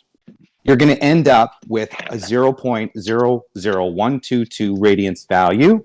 You times that by 57.3 to get the degree, the maximum resolution degree of the eye, which works out to be 0.0069, which is 2 degrees or 1.22 arc minutes. Or no, sorry, 0.4 arc minutes. This is all calculated. So now, 1 degree hold on, let me every finish. six- Let me basically finish. Let me finish. So, if we know the maximum angular resolution is 0.0069, why is it, if I know that I see 3 miles away and my maximum angular resolution is 0.0069, I can divide that by 24. I can take that measurement and get the apparent circumference of the Earth just from measuring my limitation to the horizon. They hijacked it. Exactly. So I literally can show you. I literally can show you the mathematical formula with the Rayleigh criterion, and then show you exactly using the 0.0069 and getting the 24,901 mile circumference out of it. So it's nothing to do with a ball, but everything to do with the apparent convergence of the point of the. The aperture of the eye, Data. So that would be based on the wavelength of light and the diameter size of the eye. So in this case, it's visible light, 500 nanometers. 0.5 centimeter of the eye, which is the standard straight ahead neutral calculation for the 1.22. And the funny thing is you can take 1.22, and it's in everything when it comes to anything with limited diffraction systems. It's the first minimum. So if two objects are moving away from you and they're a certain size, there's going to be a certain maximum distance you can tell them apart at. And essentially that's what the horizon is. It's a point of two positions that you're telling the distance of them apart. That's how the Rayleigh criterion works with the horizon of the Earth and how they hijacked it. I'm sure I probably said it a million times by now. Don't they? They call that a coincidence? Well, they turned it into feet and inches values of 1.22 is equal to 0.666 feet or 7.98 inches. And if you're using the square, you're going to have the parabola effect, causing the calculation to be useless over a period of over a distance. Hey, don't you guys think it's funny that we haven't heard them talking? Remember, that's all we used to talk about at least once every other show a long time. It was for years for the distance something is and how high it is above the horizon. We do the math, and then they'd throw in refraction. We'd argue about that. Ain't it funny how we don't hear that argument? We don't. It's calculate, not funny because the black swan killed the notion that it's Earth curve. The horizon is not Earth curve. We know this. And so now they don't even mention how far, how Don't even high. want to talk about it. Yep. They don't even use inches and feet above the horizon because now they're desperate. Now they're just trying to cling on to the horizon itself. We got them pinned down further and further to help us out. Just keep pushing down on that thumbtack. Pin them down. Let me get a couple things out of the way, then we'll let Travis ask his question, and then we're gonna. Crit has something he wants to bring up. So right after Travis's question, we're gonna go to Crit. Why kick a moo cow 855? How come Flurp say to trust your senses when it comes to detecting the movement of the Earth or curve, but not for the sunset? Who says that? Well, the sun always looks Our senses show everything dropping in the distance. That's what our senses show.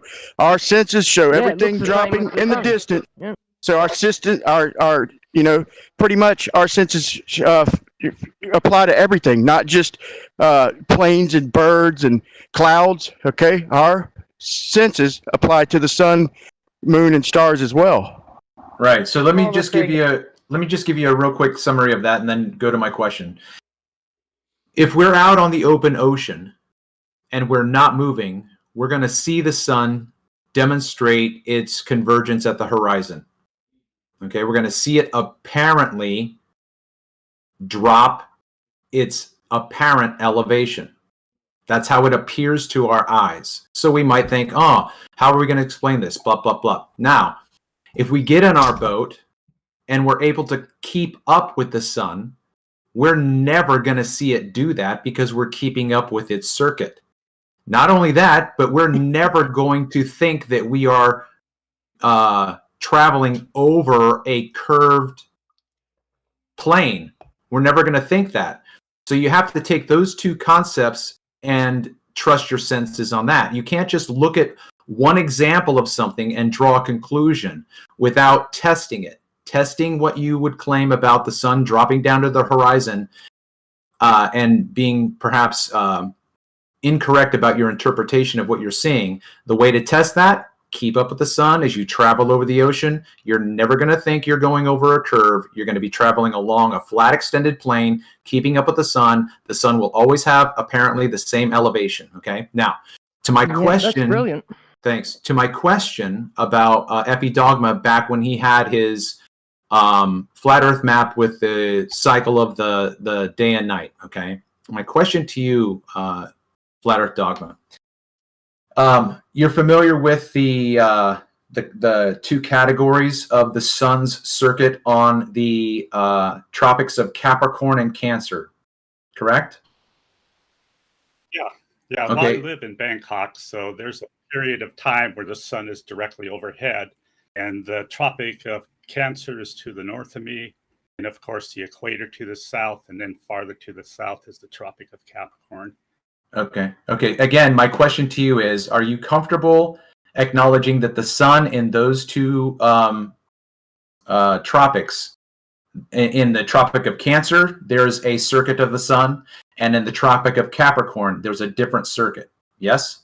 Yeah, on the solstice, the sun will be at zenith above both of those locations. Okay, that's fine. Now, my question to you is, and I don't know the answer, so I'm not trying to catch you out. And if you don't know the answer, that's fine.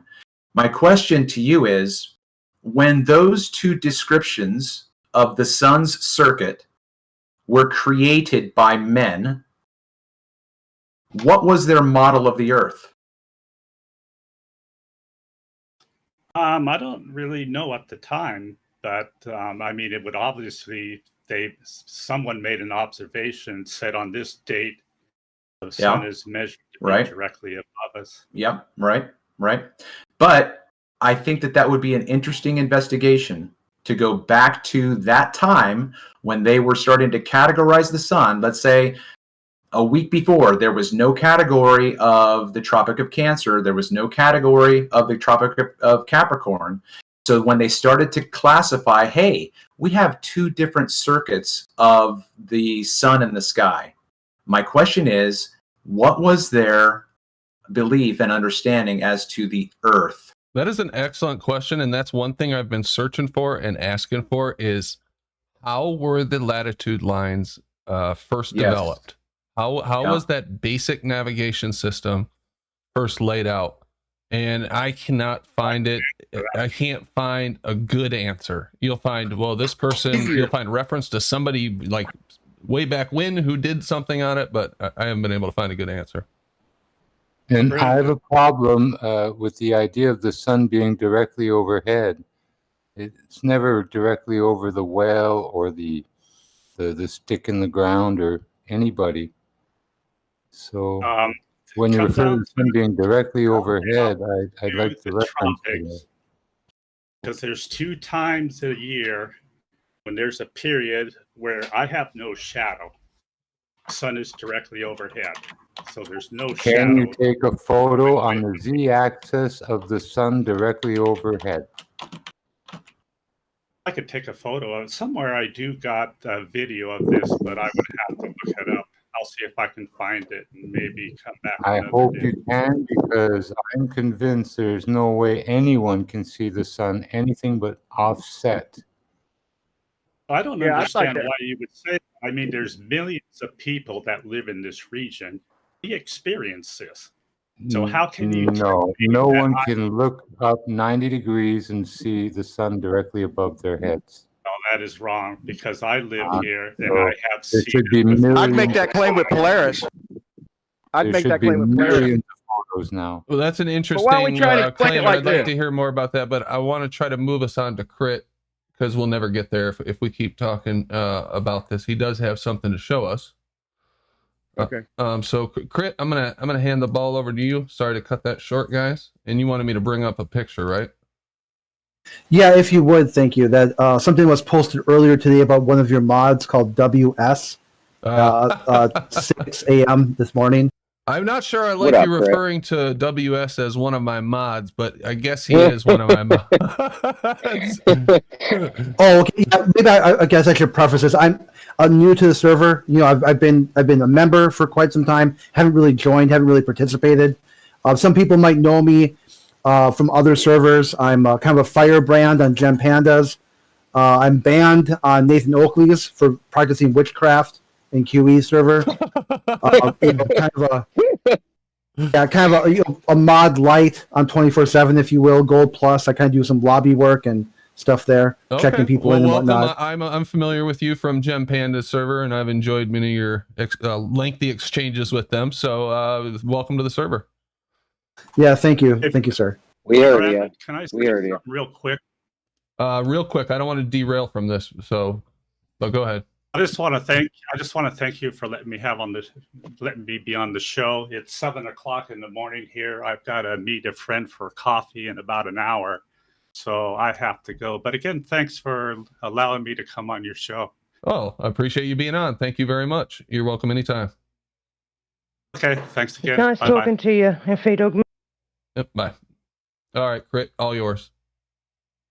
Okay, so what I want to get to first here is that the moderator WS had posted this this image earlier today, basically testing flat earthers, that he didn't think flat earthers would be able to answer the question. So after seeing a couple people try, I was like not really stunned per se, but like a little bit kind of taken back by it. Because in my mind, when I looked at it, it was very simple to understand. I could almost guess the answer before I even started diving into it. Yeah. Because a lot of people didn't really learn geometry in a logical and reasonable fashion. They learned geometry as part of a process, mathematically.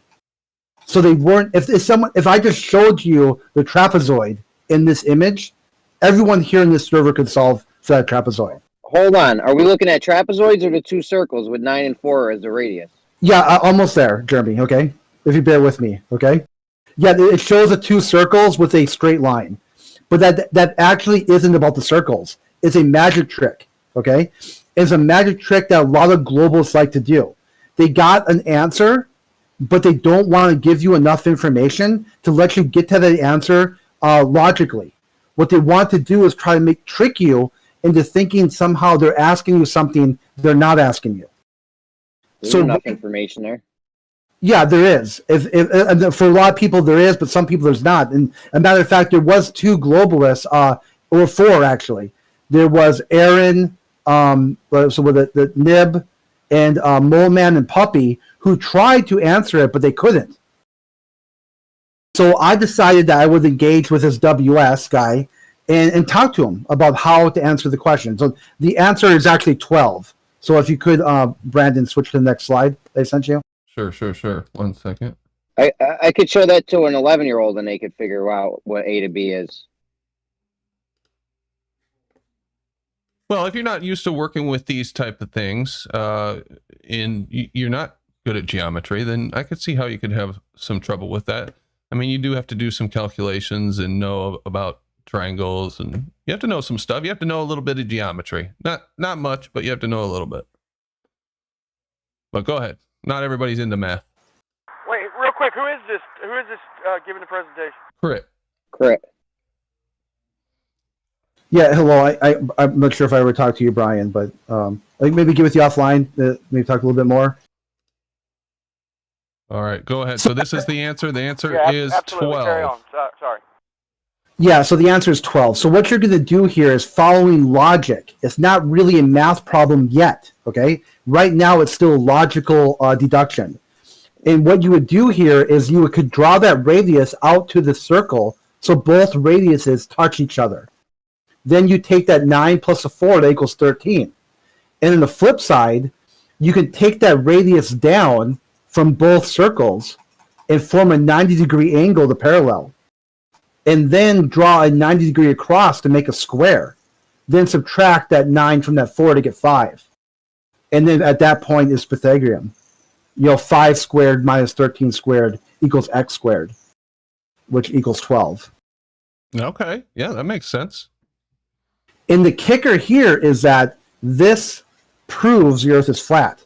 Because if you were to try to do this on a globe model, quote unquote, that AB line would have to curve, hypothetically. Say if you had these very two large balls, and you could place these large balls on the Earth. How would possibly, basically the conversation kind of derailed at that point because I had answered, basically this is a flat Earth answer. And I asked, what would be the globe Earth answer? What is the globe Earth answer that gives me an AB line that is in fact curved, but still equals 12? So like one of the guys in there, Mole Man, said the answer was 42, which I think he was trying to be flippant at that point. Yeah, 42 is the purpose of life, right? Yeah. The answer to the universe. Right. Yeah, this dude Puppy Lover, which is a known globalist troll. This guy doesn't know anything at all. I mean, I think he's a shut-in who lives with his parents or something like that. Tries to pretend like he has a degree in astrophysics, but he doesn't. He tried to say that this had nothing to do with the shape of the Earth. When I directly directed him to, hey, this guy WS invoked the flat Earth when he asked if any flat earther could answer this question. And he still didn't get it. So that it kind of reminds me too that it's hard to engage with globalists in text chat because a lot of times they don't even read what you write. They're already getting a response ready. So get them to come. Can I ask you, Crit, what was his point? What was his point with this? Like, what was he trying to? Okay, so the mod here, WS. His point was that flat earthers don't know math. They don't know geometry. Oh, was that his only point? That was his point. So once I proved to him, hey, I'm a flat earther, and I solved this in a matter of seconds. Matter of fact, my guess was exactly what the answer was. Then he kind of tried to derail, and he at that point he started talking about Polaris and a couple of other things that didn't really make a whole lot of sense at that point. Because if you he went spiraling, did he? He went to a basic global spiral at that point. So I offered him, I would talk to him in voice chat or not at all, and offered him the last word. And he basically told me I ran away. So I'm like, if that's what you need I've been asking WS to come into voice chat for like probably a year now consistently. I gave up. Yeah, he just will not. And he will always turn around and tell you you're the one that's running away because you won't answer him in text. But that's awesome, Crit, using math. And if you ask him what he had for lunch, somehow he'll segue back to Polaris. It's his go-to every time.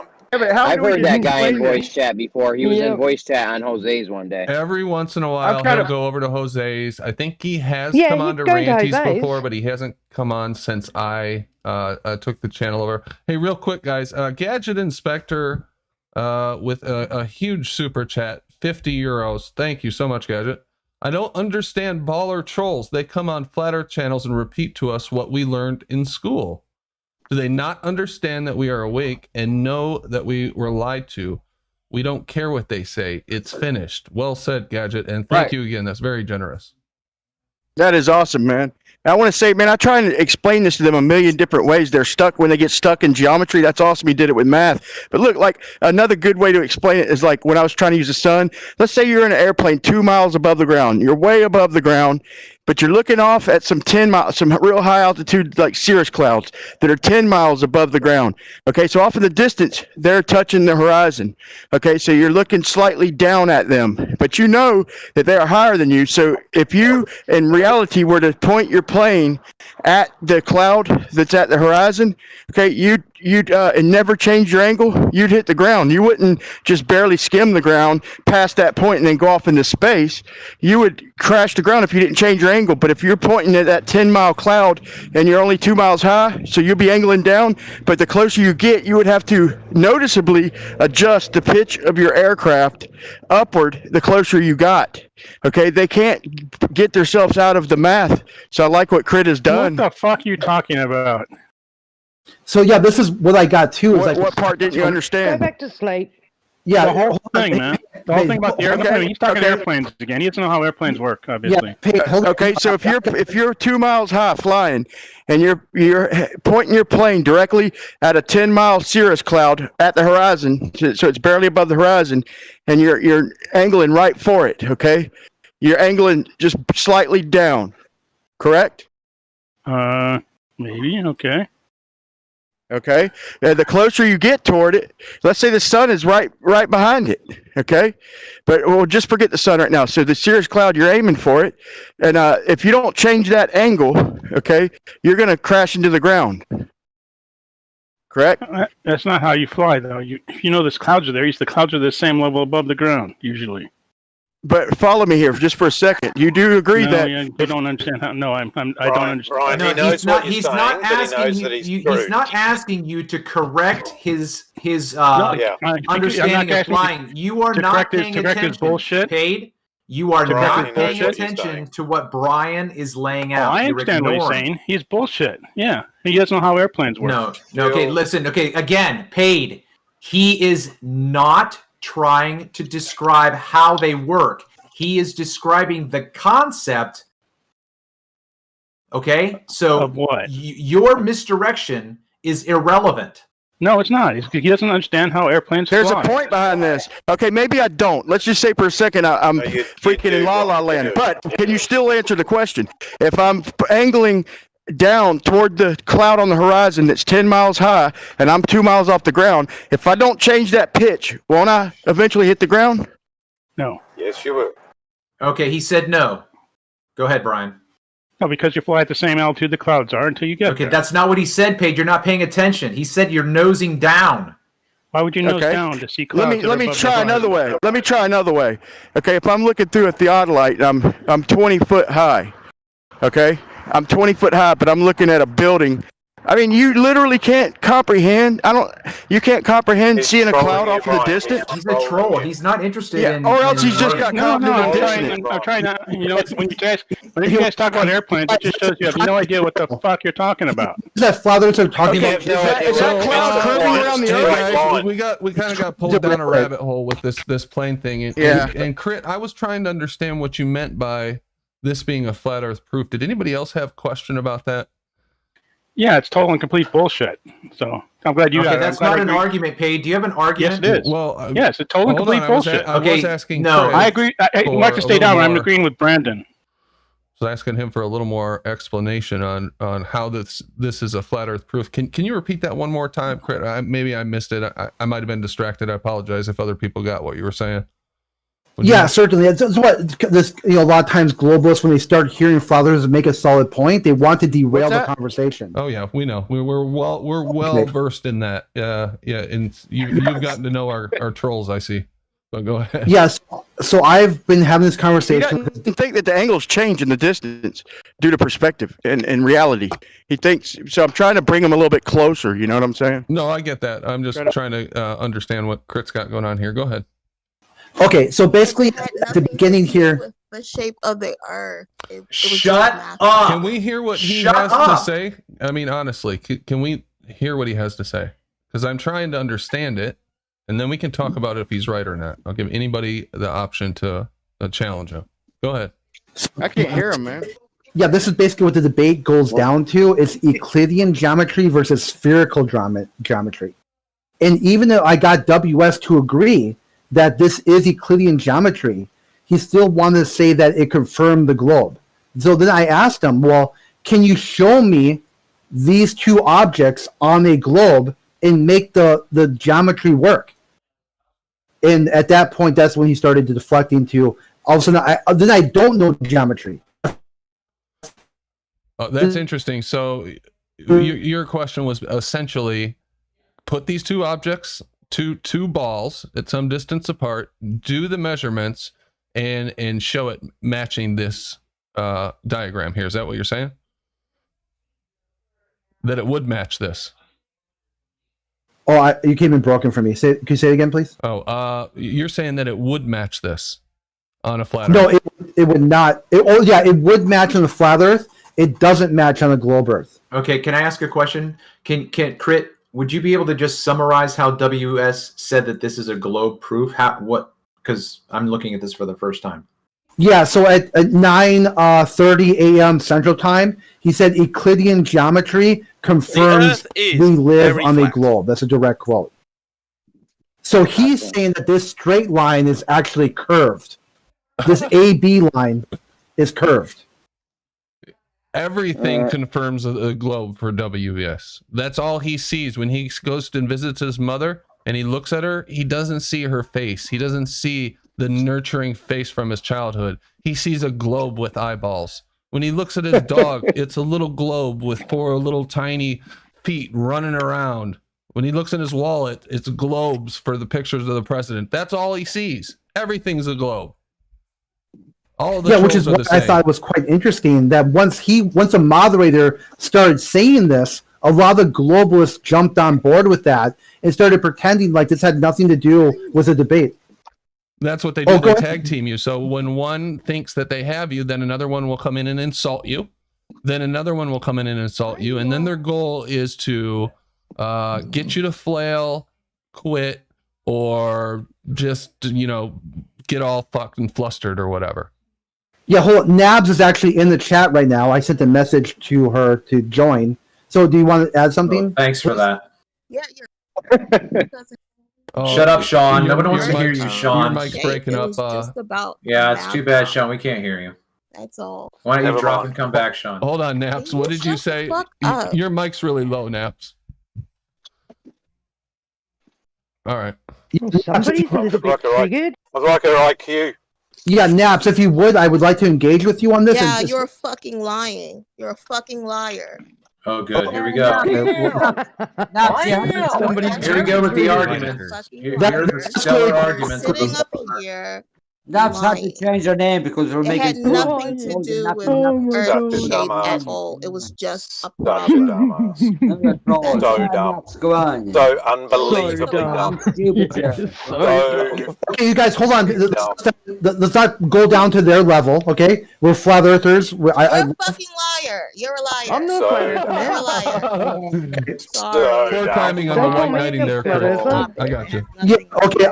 Naps, okay. Let me explain to you why I think I'm not lying. Is that acceptable to you? No, you can't let me talk, then I won't let you talk. No, go ahead. Please talk. I want to hear from you. Okay, I accept it. You do that a lot. You said you keep saying that. Is that all you're going to say? I can't explain to you. Yeah, because I can't fucking say anything else. You're not saying anything else. All you're saying is you're lying. You're a fucking liar. You're lying. Say it, but you keep running your mouth. No, not really. Go ahead and Stop start fucking saying lying. something else. Say something Well, else you are a bunch of besides fucking you're a liar. Shut up. Go. We're all listening, Sean.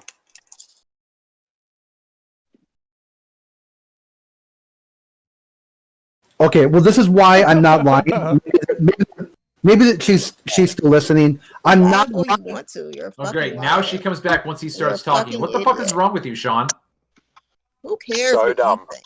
I don't care. Anyway. This is constructive. Listen, we gave you like a 10-second opening. We gave you a 10-second opening to say something, and you said dick. And then Crit starts talking, and then you jump in and start talking. Yeah, it was pretty blatant. Crit, go ahead. Okay, so Don't talk, Nibs please. or Sean, whatever your name is, why I'm not lying here is because I engaged with a clear globalist. The globalist said in clear text chat, this is an interesting problem. What is the value for X? Send a private message. I don't want to spoil it because the flat earthers love math with a giggly face at the end of it. I took that as a challenge that somehow this problem cannot work on a flat earth. It is only possible on a globe earth. Because if I try to use... Nothing to do with that. It had nothing to do with that. Okay, why was flat earther invoked at all then? It was just a math problem. That's it. Why are you making it a shape thing? Well, for number one, I made a shape thing because flat earthers were invoked. And number two, after hearing other people describe to me what this WS guy is like, clearly he's an anti-flat earther. That's true. So yeah, that's one of their little gimmicks is to post math problems and then say, haha, no one can do flat earthers can't do math. No, Brandon, it had nothing to do with earth shape at all. All right, what evidence do you have? What evidence do you have? What evidence do you have that it was about? What was it about then? I really don't care what you have to say. Okay, I asked a question. I didn't say anything. I asked you a question. I don't have to answer it. Yeah, but you're here correcting. You are here correcting Crit as if you know what the original question was about. So all I'm asking you for... I was there, and I saw it. So, what... And he's lying. Okay, what was the question about? Why did he ask the question? If you read the full text chat, like 2 hours later, I offered to any of them to join VC with me, and otherwise they get the last word. And the next thing Sean or Nibs posted was, yeah, go run away now with a giggly face. So now we're here together in VC. Let's talk out. Because we were asking you, what does that have to do with anything? Have I not explained how that has to do with anything? It has nothing to do with what you're saying. Okay, then tell us what it has to do with. Holy shit, Sean. This is fucking painful. So this is bad, yeah. The thing is, what does it have to do with, Sean? You should shut your dumb ass up. the thing is, we know more about their model than they do, right. you know. And when we ask them questions, we gotta fuck, you know. Yeah, they get triggered. Yeah, they get triggered. We know. And all they can do is say, you're lying, you're dumb. The story. But like, it's terrible. Sorry. It's a flat earth server. Like, everything is about the shape of the earth, Sean. Everything they bring up. Everything. And yes, they do use that geometry to try and say they live on a ball. Those 2 circles, that's what they'll tell you is their geometry, their spherical geometry. Yet we don't have those 2 circles. We've only got 1. So Crit, I have a question then, if I may. Yes, sir. It seems to me that you were able to deduce from what WS posted by his saying that the tangent AB, the shared tangent AB, was curved. Did he say that? Yeah, he basically said with Euclidean geometry, that is a curved line. That he said it without saying it. Okay, he scooted. Yeah, he says Euclidean geometry proves the globe all the time by using these kinds of things. He doesn't understand what he's saying. Without like directly saying that line is curved, he said the line was curved. I think that I think that crit is allowed the ability to infer from what WS is implying a reasonable conclusion. So I don't have a problem, Sean, understanding that crit is appropriately understanding what WS. You did not say anything about a curve. Why are you lying? Okay, listen very carefully, Sean. Okay, Sean, ready? Not lying. Sean, hold on real Oh my quick, please. God. Hold on, Sean. You seem not to have heard. I'll just try to repeat what Crit said. He said that the implication, which means he didn't say it, he can't quote him, but the implication of what WS posted was that the line was curved. Therefore, it has to do with the shape of the Earth. Now, if you disagree with that, I wouldn't call Crit a liar. I would say, hey, Crit, I don't think you understood what WS. I do understand, so why don't I explain it to you? Can you do that for us, Sean? Can you explain to us? He doesn't know what's going on. Can you explain to us then, Sean, if we're mistaken? Yes, he's lying. He did not say any. Okay, listen very carefully, Sean, because I don't think you heard me. I'll say it again, Sean. It's okay. I'll say it again. He's not lying. He's describing his interpretation of what WS implied. When you imply something, like a passive-aggressive woman that you are, you don't come out and say it. I got to read between the lines. So that's what Crit is saying. I had to read between the lines of what WS put down, and it seems to me, I'm inferring from his implication that this is the case. He's not lying. He's describing his interpretation. Now, it's very fair for you to come along and say, hey, Crit, I don't think you understand the situation, but it's absolutely not fair for you to call him a liar. The one time that was appropriate for a Glober to say you don't understand and they didn't use it. So we're waiting for you, Sean. Can you explain what Crit misunderstood? She doesn't know what's going on. I don't. That would have been a great. That would have been a great.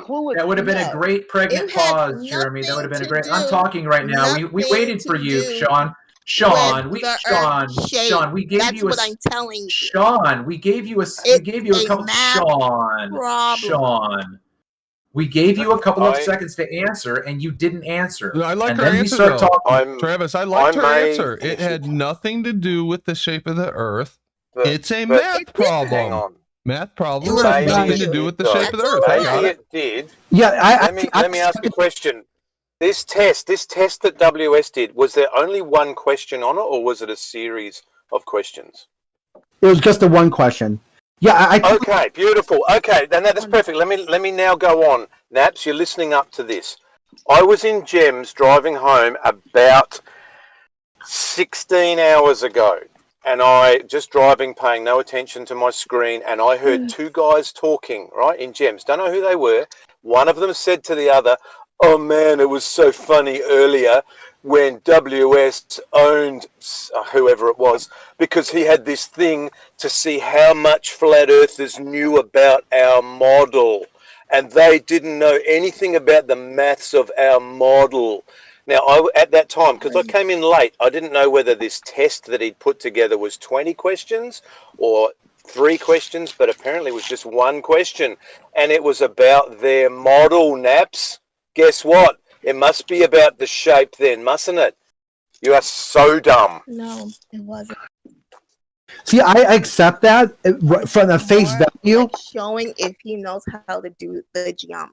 It had nothing proving. Yeah, I'm surprised that you got this question geometry correct. of what, Sean? The geometry, as in be able to solve a complex problem. I'm somewhat Doing the surprised. geometry of what, Sean? The model page, apparently. The model. I would say so, Bansaw, yeah. Like the thing that we talk about when we come here. Yeah, like the thing you have no idea what it's about. It's called geometry and trigonometry. Yeah, look at even if he just said it, I solved it and then said it again. I don't know how to do it. This is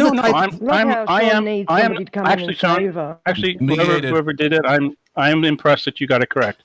It's a fairly difficult problem. Can I get a voice in whenever I don't want to interrupt? What Naps had directed at me. See, Naps, I was all on board with that explanation you just gave when you told me, yes, I know how to do math, but then later on also said I ran away from a math discussion.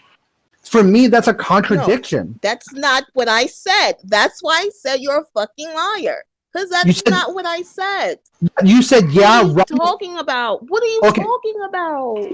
Here at 11. Oh my God. Okay, if you let me explain now, I can explain myself. Right here at 11:17 Central Time, you said, yeah, you go run away now. And WS says, yes, as predicted, you ran away from a discussion about geometry. Did I say that though? No, but it's almost like you said run away now. You said run away now.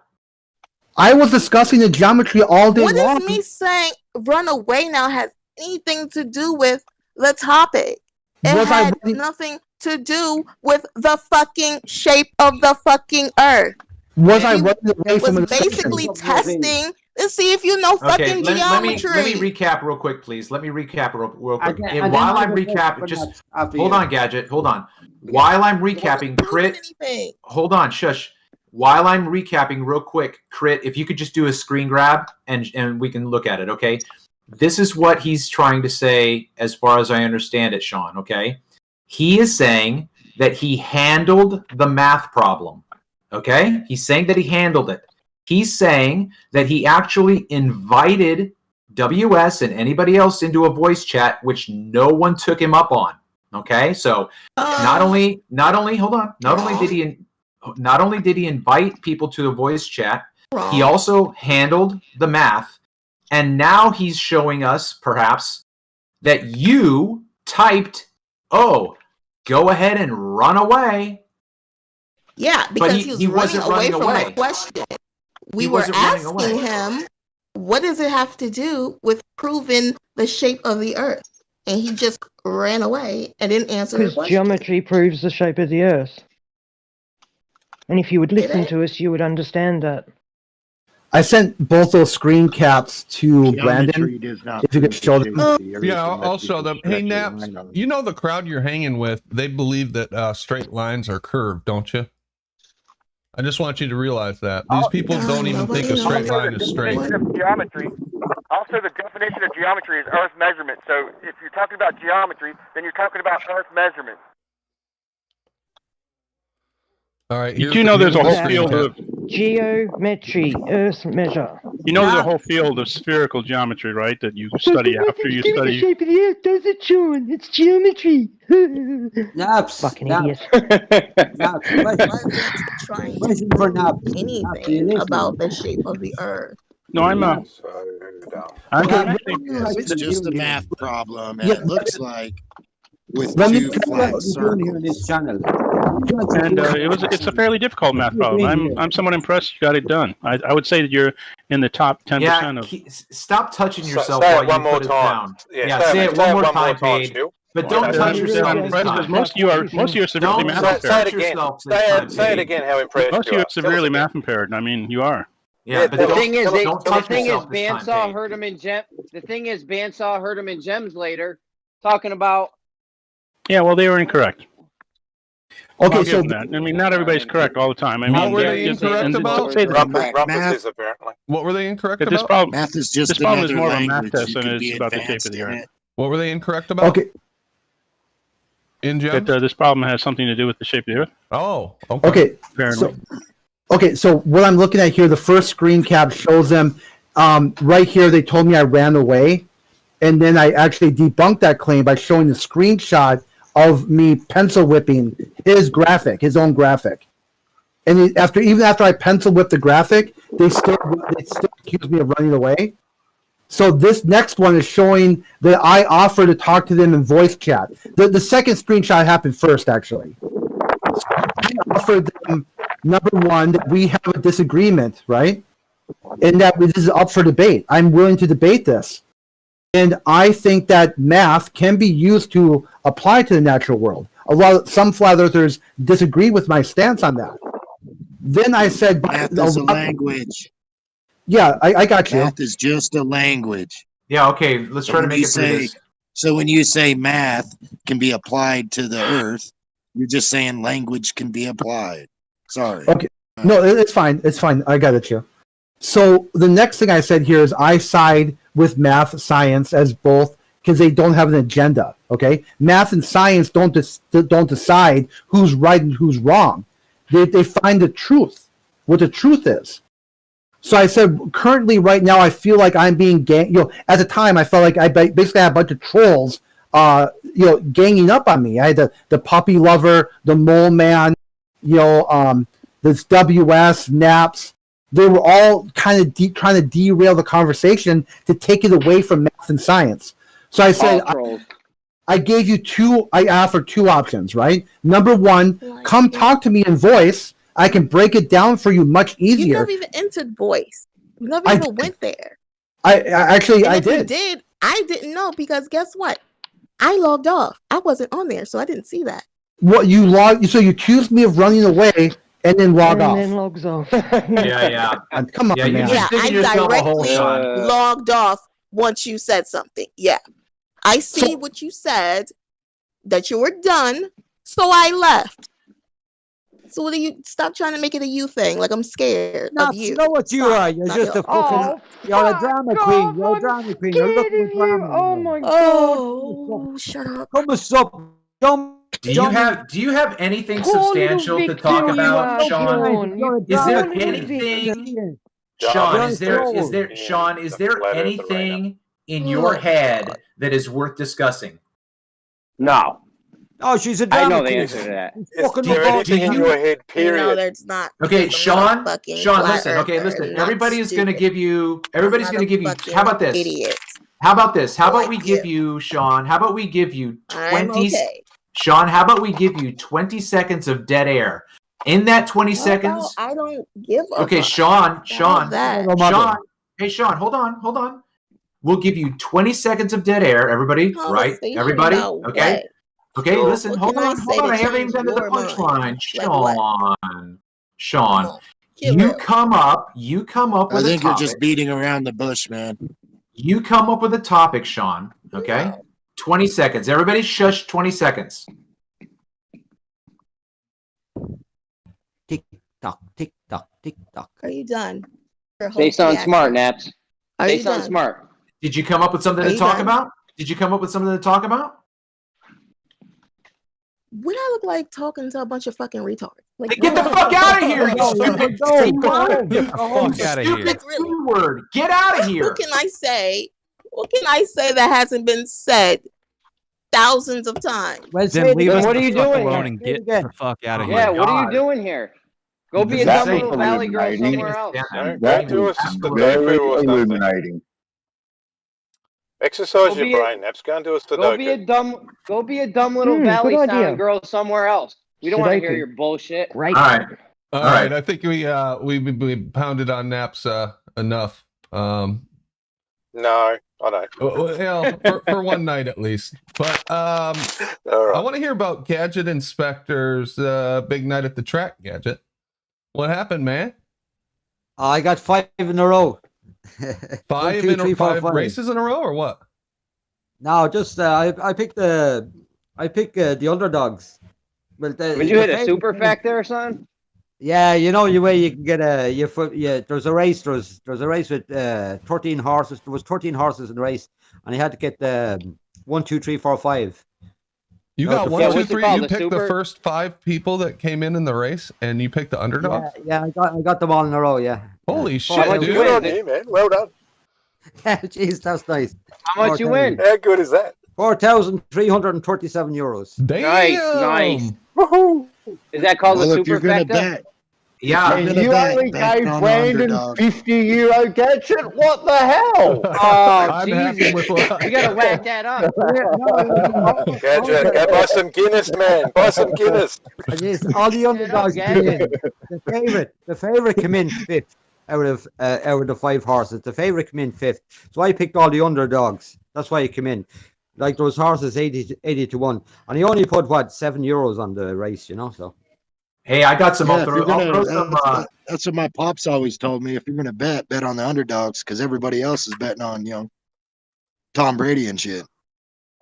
I'll throw you some clams. You can do that the next time. And I must say, a friend of mine, he's a jockey in Ireland. He gave me a tip. Insider trading. I want to be friends. Yeah, and the stables, they never go bust. Horses never go hungry. So he told me to put money in them horses. Next time he rings me, I'll tell you about them, right? Oh yeah, I'll be wiring you some money there. Hey, yeah. Check your messages. I'm gonna make contact with you. You got a lot of friends now, buddy. Thank you anyway. Why don't we go into final thoughts? Clear, guys. Oh, go ahead, man. Yeah, you asked to talk, James. Go for it, man. Am I coming in clear? Because I'm sitting outside and it's a little breezy. Oh yeah, we can hear you. Yeah. We're gonna do so the math problem that the gentleman had up earlier. Yeah, correct. Yeah. I know it's spherical geometry, but why do they use circles? I don't get it. No, this is not spherical geometry. This is Euclidean geometry. This is not spherical. Yeah, but even in the spherical geometry, right? Like with that line, that line in Muppet Vision, that's coming down to the center. Wouldn't it be curved? Yeah, and if the globe and I understand that's the whole argument, right? That's the entire what was going on. See, what was happening here, James, is that they wanted you to, the globalist wanted you to solve for a trapezoid without saying the word trapezoid. It was a magic trick, okay? At the same time, they wanted to invoke the globe to say, if you can't solve this trapezoid that doesn't look like a trapezoid, therefore the Earth is a globe, because flat earthers are stupid. Once you get past the magic trick, you show them the trapezoid, you solve the trapezoid, then they claim you ran away from the conversation. It's all about bait and switch. It's all about deflecting from the math and deflecting from the science. Because they don't, as soon as you bring the conversation about the math and the science, they've got no leg to stand on. Because that line... Yeah, it's like I try to use... So you're saying they're using math to lie. It's just misdirection. Right? Yeah, it's magic. It's a magic trick. It's misdirection. It's a sleight of hand. Because a lot of people who don't, who might not have learned a lot of geometry or a lot of mathematics, they might look at that and think this is a problem about spheres. And it would send them down the wrong path. Instead of actually looking... Okay, go ahead, certainly. I was just going to add to it by an example of how you could use math to misdirect. It's fairly quick. So you got 3 construction workers. I haven't told this channel this, have I?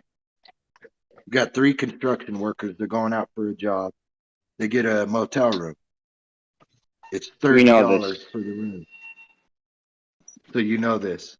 Go ahead, say it again. Maybe there's people that didn't hear it. This is shush, Jeremy. My bad. All right, so there's the motel room's $30. There's 3 of them. They each pitch 10. They go up to their room, and then after they go up to their room, the clerk decides to leave them a $5. Just give them $5 off. So he has the bellboy take him up to $5. The bellboy decides to keep 2 and give him each 1. So there's 3 of them. They each get $1 back, so they each paid $9. 9 times 3 is 27.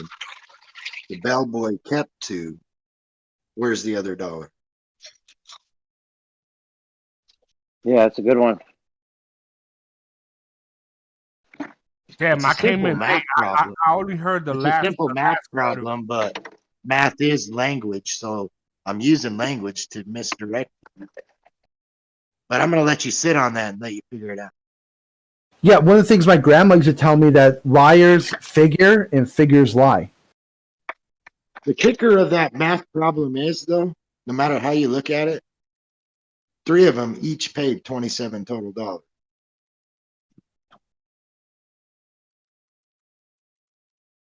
Yeah, that is a good. I think I've heard Jaron say that when I've read it before. I wish I could find it on the internet so people could go look for it, because it misdirects you in your mind. Some people catch it right away, but other people, you think about the numbers and you're like, okay, he paid 27, but the bellboy kept 2, so how does that work?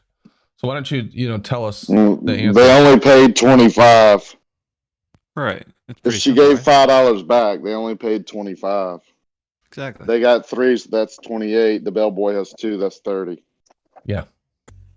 Yeah, I don't get what's hard Well, about that's that. the way you're supposed to do it, right? But they each Right. gave a $10 bill. They each got a $1 bill back, so they still paid 27 total. They only got $1 back. Bellboy kept 2.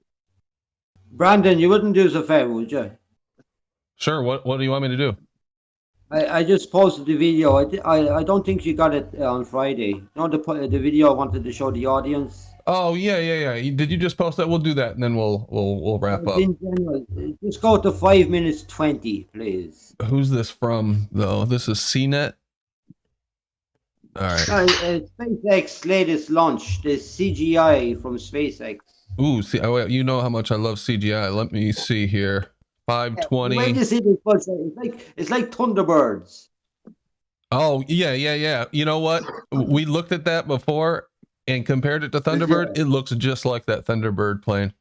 And you know what's funny? I brought up the Thunderbirds cartoon last time, and I got a fucking the video blocked in all of the UK. I think they blocked the video for like 2 seconds without even playing any sound.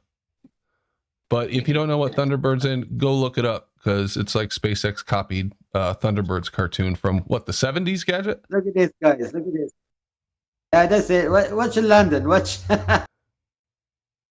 This just looks so ridiculous to me. If they're actually doing this, it's very impressive. But I just can't believe anything they say or show us. How fast is this thing going? Look at all that exhaust coming out, and it's not even. There's no trail. Where's it going? It's falling. Is it falling? Yeah, it's falling. falling. It's falling. Oh, I thought it was on a trajectory. Okay. It's got to be going at terminal velocity by now, right? Wait for it. It's going to come now. Watch this. Here comes the belly flop. Does this one crash? Now watch this. This is awesome. Yeah, SN10. It landed but then crashed. It exploded. Here we go. All right, here it comes. Now this looks fake as hell right here to me. That looks like a goddamn cartoon. Just a little fake. Right? You think so too? I mean, that looks like a fucking cartoon if I've ever seen one. Yep. And that little jet slowed it down from terminal velocity too. Supposedly, yeah. And you guys, we're supposed to believe that bullshit. Fuck's sake. Fuck that. That is fucking CGI, right? Fuck that. It might be one of their worst ones yet. That looks straight out of a fucking Iron Man movie. And you could tell the smokes indicate like the thing is falling like straight down flat. No. I'm not buying it. Anyway, so let's do final thoughts. It was a good show tonight, man. Very engaging and lively. Why don't we start off with Bandsaw? Yeah, good show there, Braden. As you said, nice and lively. Very entertaining. Oh, yeah, next time, mate. Yeah, thanks, Bandsaw. Brian, Leaky. No? Crit. Yeah, I just want to say thanks for having me on the show. It's been a very enjoyable first experience. If you ever get these globalists that want to engage with you only in text, just offer them voice, because they'll run away. They have to run from voice because they want to take your words out of context and turn it into a shit show. And if they ask you questions about math and science, just direct them to flat earthers that know this stuff. Because I'll break it down to them Big Bird and Barney style, and they won't have anything left to stand on after that. Okay? Even if you got a guy like WS who asks you a loaded magic trick mathematic question, I'll break it down so the only thing he'll have left is to deflect to Polaris and then run away. Thank you. Well said, Crit. Data. No? Gadget. Yeah, I got in late there tonight, having a few drinks after the winnings with the horses, Yeah, good show again tonight, Brandon. I missed the Rumpus on there tonight. Was he given hell or what? Well, I didn't give him too much of a chance just because Rumpus tends to take over, which is fine sometimes. But we had such a mix of people, and I wanted to spread the discussion around a little bit tonight. So Rumpus, no offense, but you do tend to take over the entire show when you're on, which I love sometimes, but other times we got to spread the mic around a little bit. So yeah. Anyway, Gadget, thank you, Gadget. Gleam. I've only just plugged my mic in to say hi and bye. Hi, bye. Can you hear me? Where the hell you hiding out these days, man? Oh man, I've just got a new job. I've just had set up a new company. Madness has been. I shall explain all soon. But I've been chatting to Travis in the background either way. Shout out to Gleam. Salute. Cool, man. Yeah, glad to have you stop by and say hi. Good luck with your new ventures. That's fantastic. Yeah, straight away, onwards and upwards, onwards and upwards. Hell yeah. Big bucks. Yeah, cool. I will come back in at some point soon. All right. And I'd love to go through the perspective thing because I think Professor Phil in the chat has had a bit of an issue with it, with a mathematics professor. I don't know what he's a professor of again. Is it physics? Yeah, that was it. Yeah, that. Yeah. Anyway, thank you. Salute. I'm gonna go. Bye. Witness. All right. Talk to you later. Global virus foe. Yeah, good show as usual. And yep, that's it. Thank you, man. Travis. Yeah, shout out to Bert and Ernie and Barney Math. All right. Thanks, Travis. James. Matrix. Sorry, I was muted. Oh, no problem. Any final words? Yeah, if you ever seen the Earth from the moon photo that NASA gives to us, why is it that the Earth appears to be the same size the moon appears to be on the Earth? Wouldn't the Earth on the moon look intimidatingly massive? I think it'd still be small, but I get what your point is. Just a final thought. Gotcha. Thanks, James. Left lane. Oh, you doing final thoughts? Yeah. You got anything? No.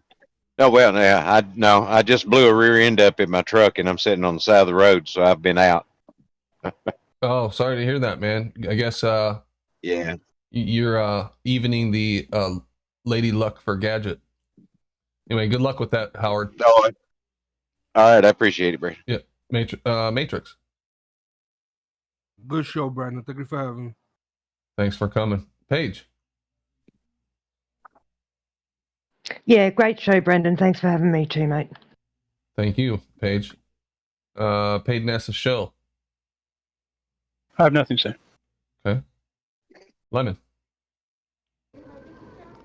It's perspective. In the foreground, you get a horizon that forms for a 6-foot observer, since you're usually 6 feet off the ground. So the zone of vision 6 feet up and down from the level of the eyes will ramp together, smush, and make a horizon in the foreground, beyond which anything taller will have to set in the background, and it will have to set into the background behind this horizon in the foreground, toward the level of the eyes. So it's happening over a flat plane. It's just an erroneous interpretation over a globe.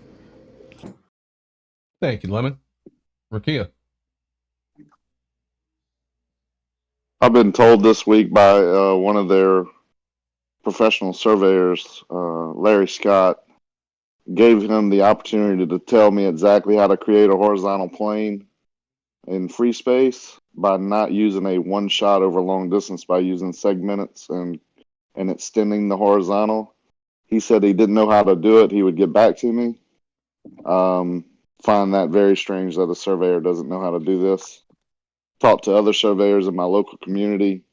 No problem whatsoever. Immediate answers. I think we all know what's going on here.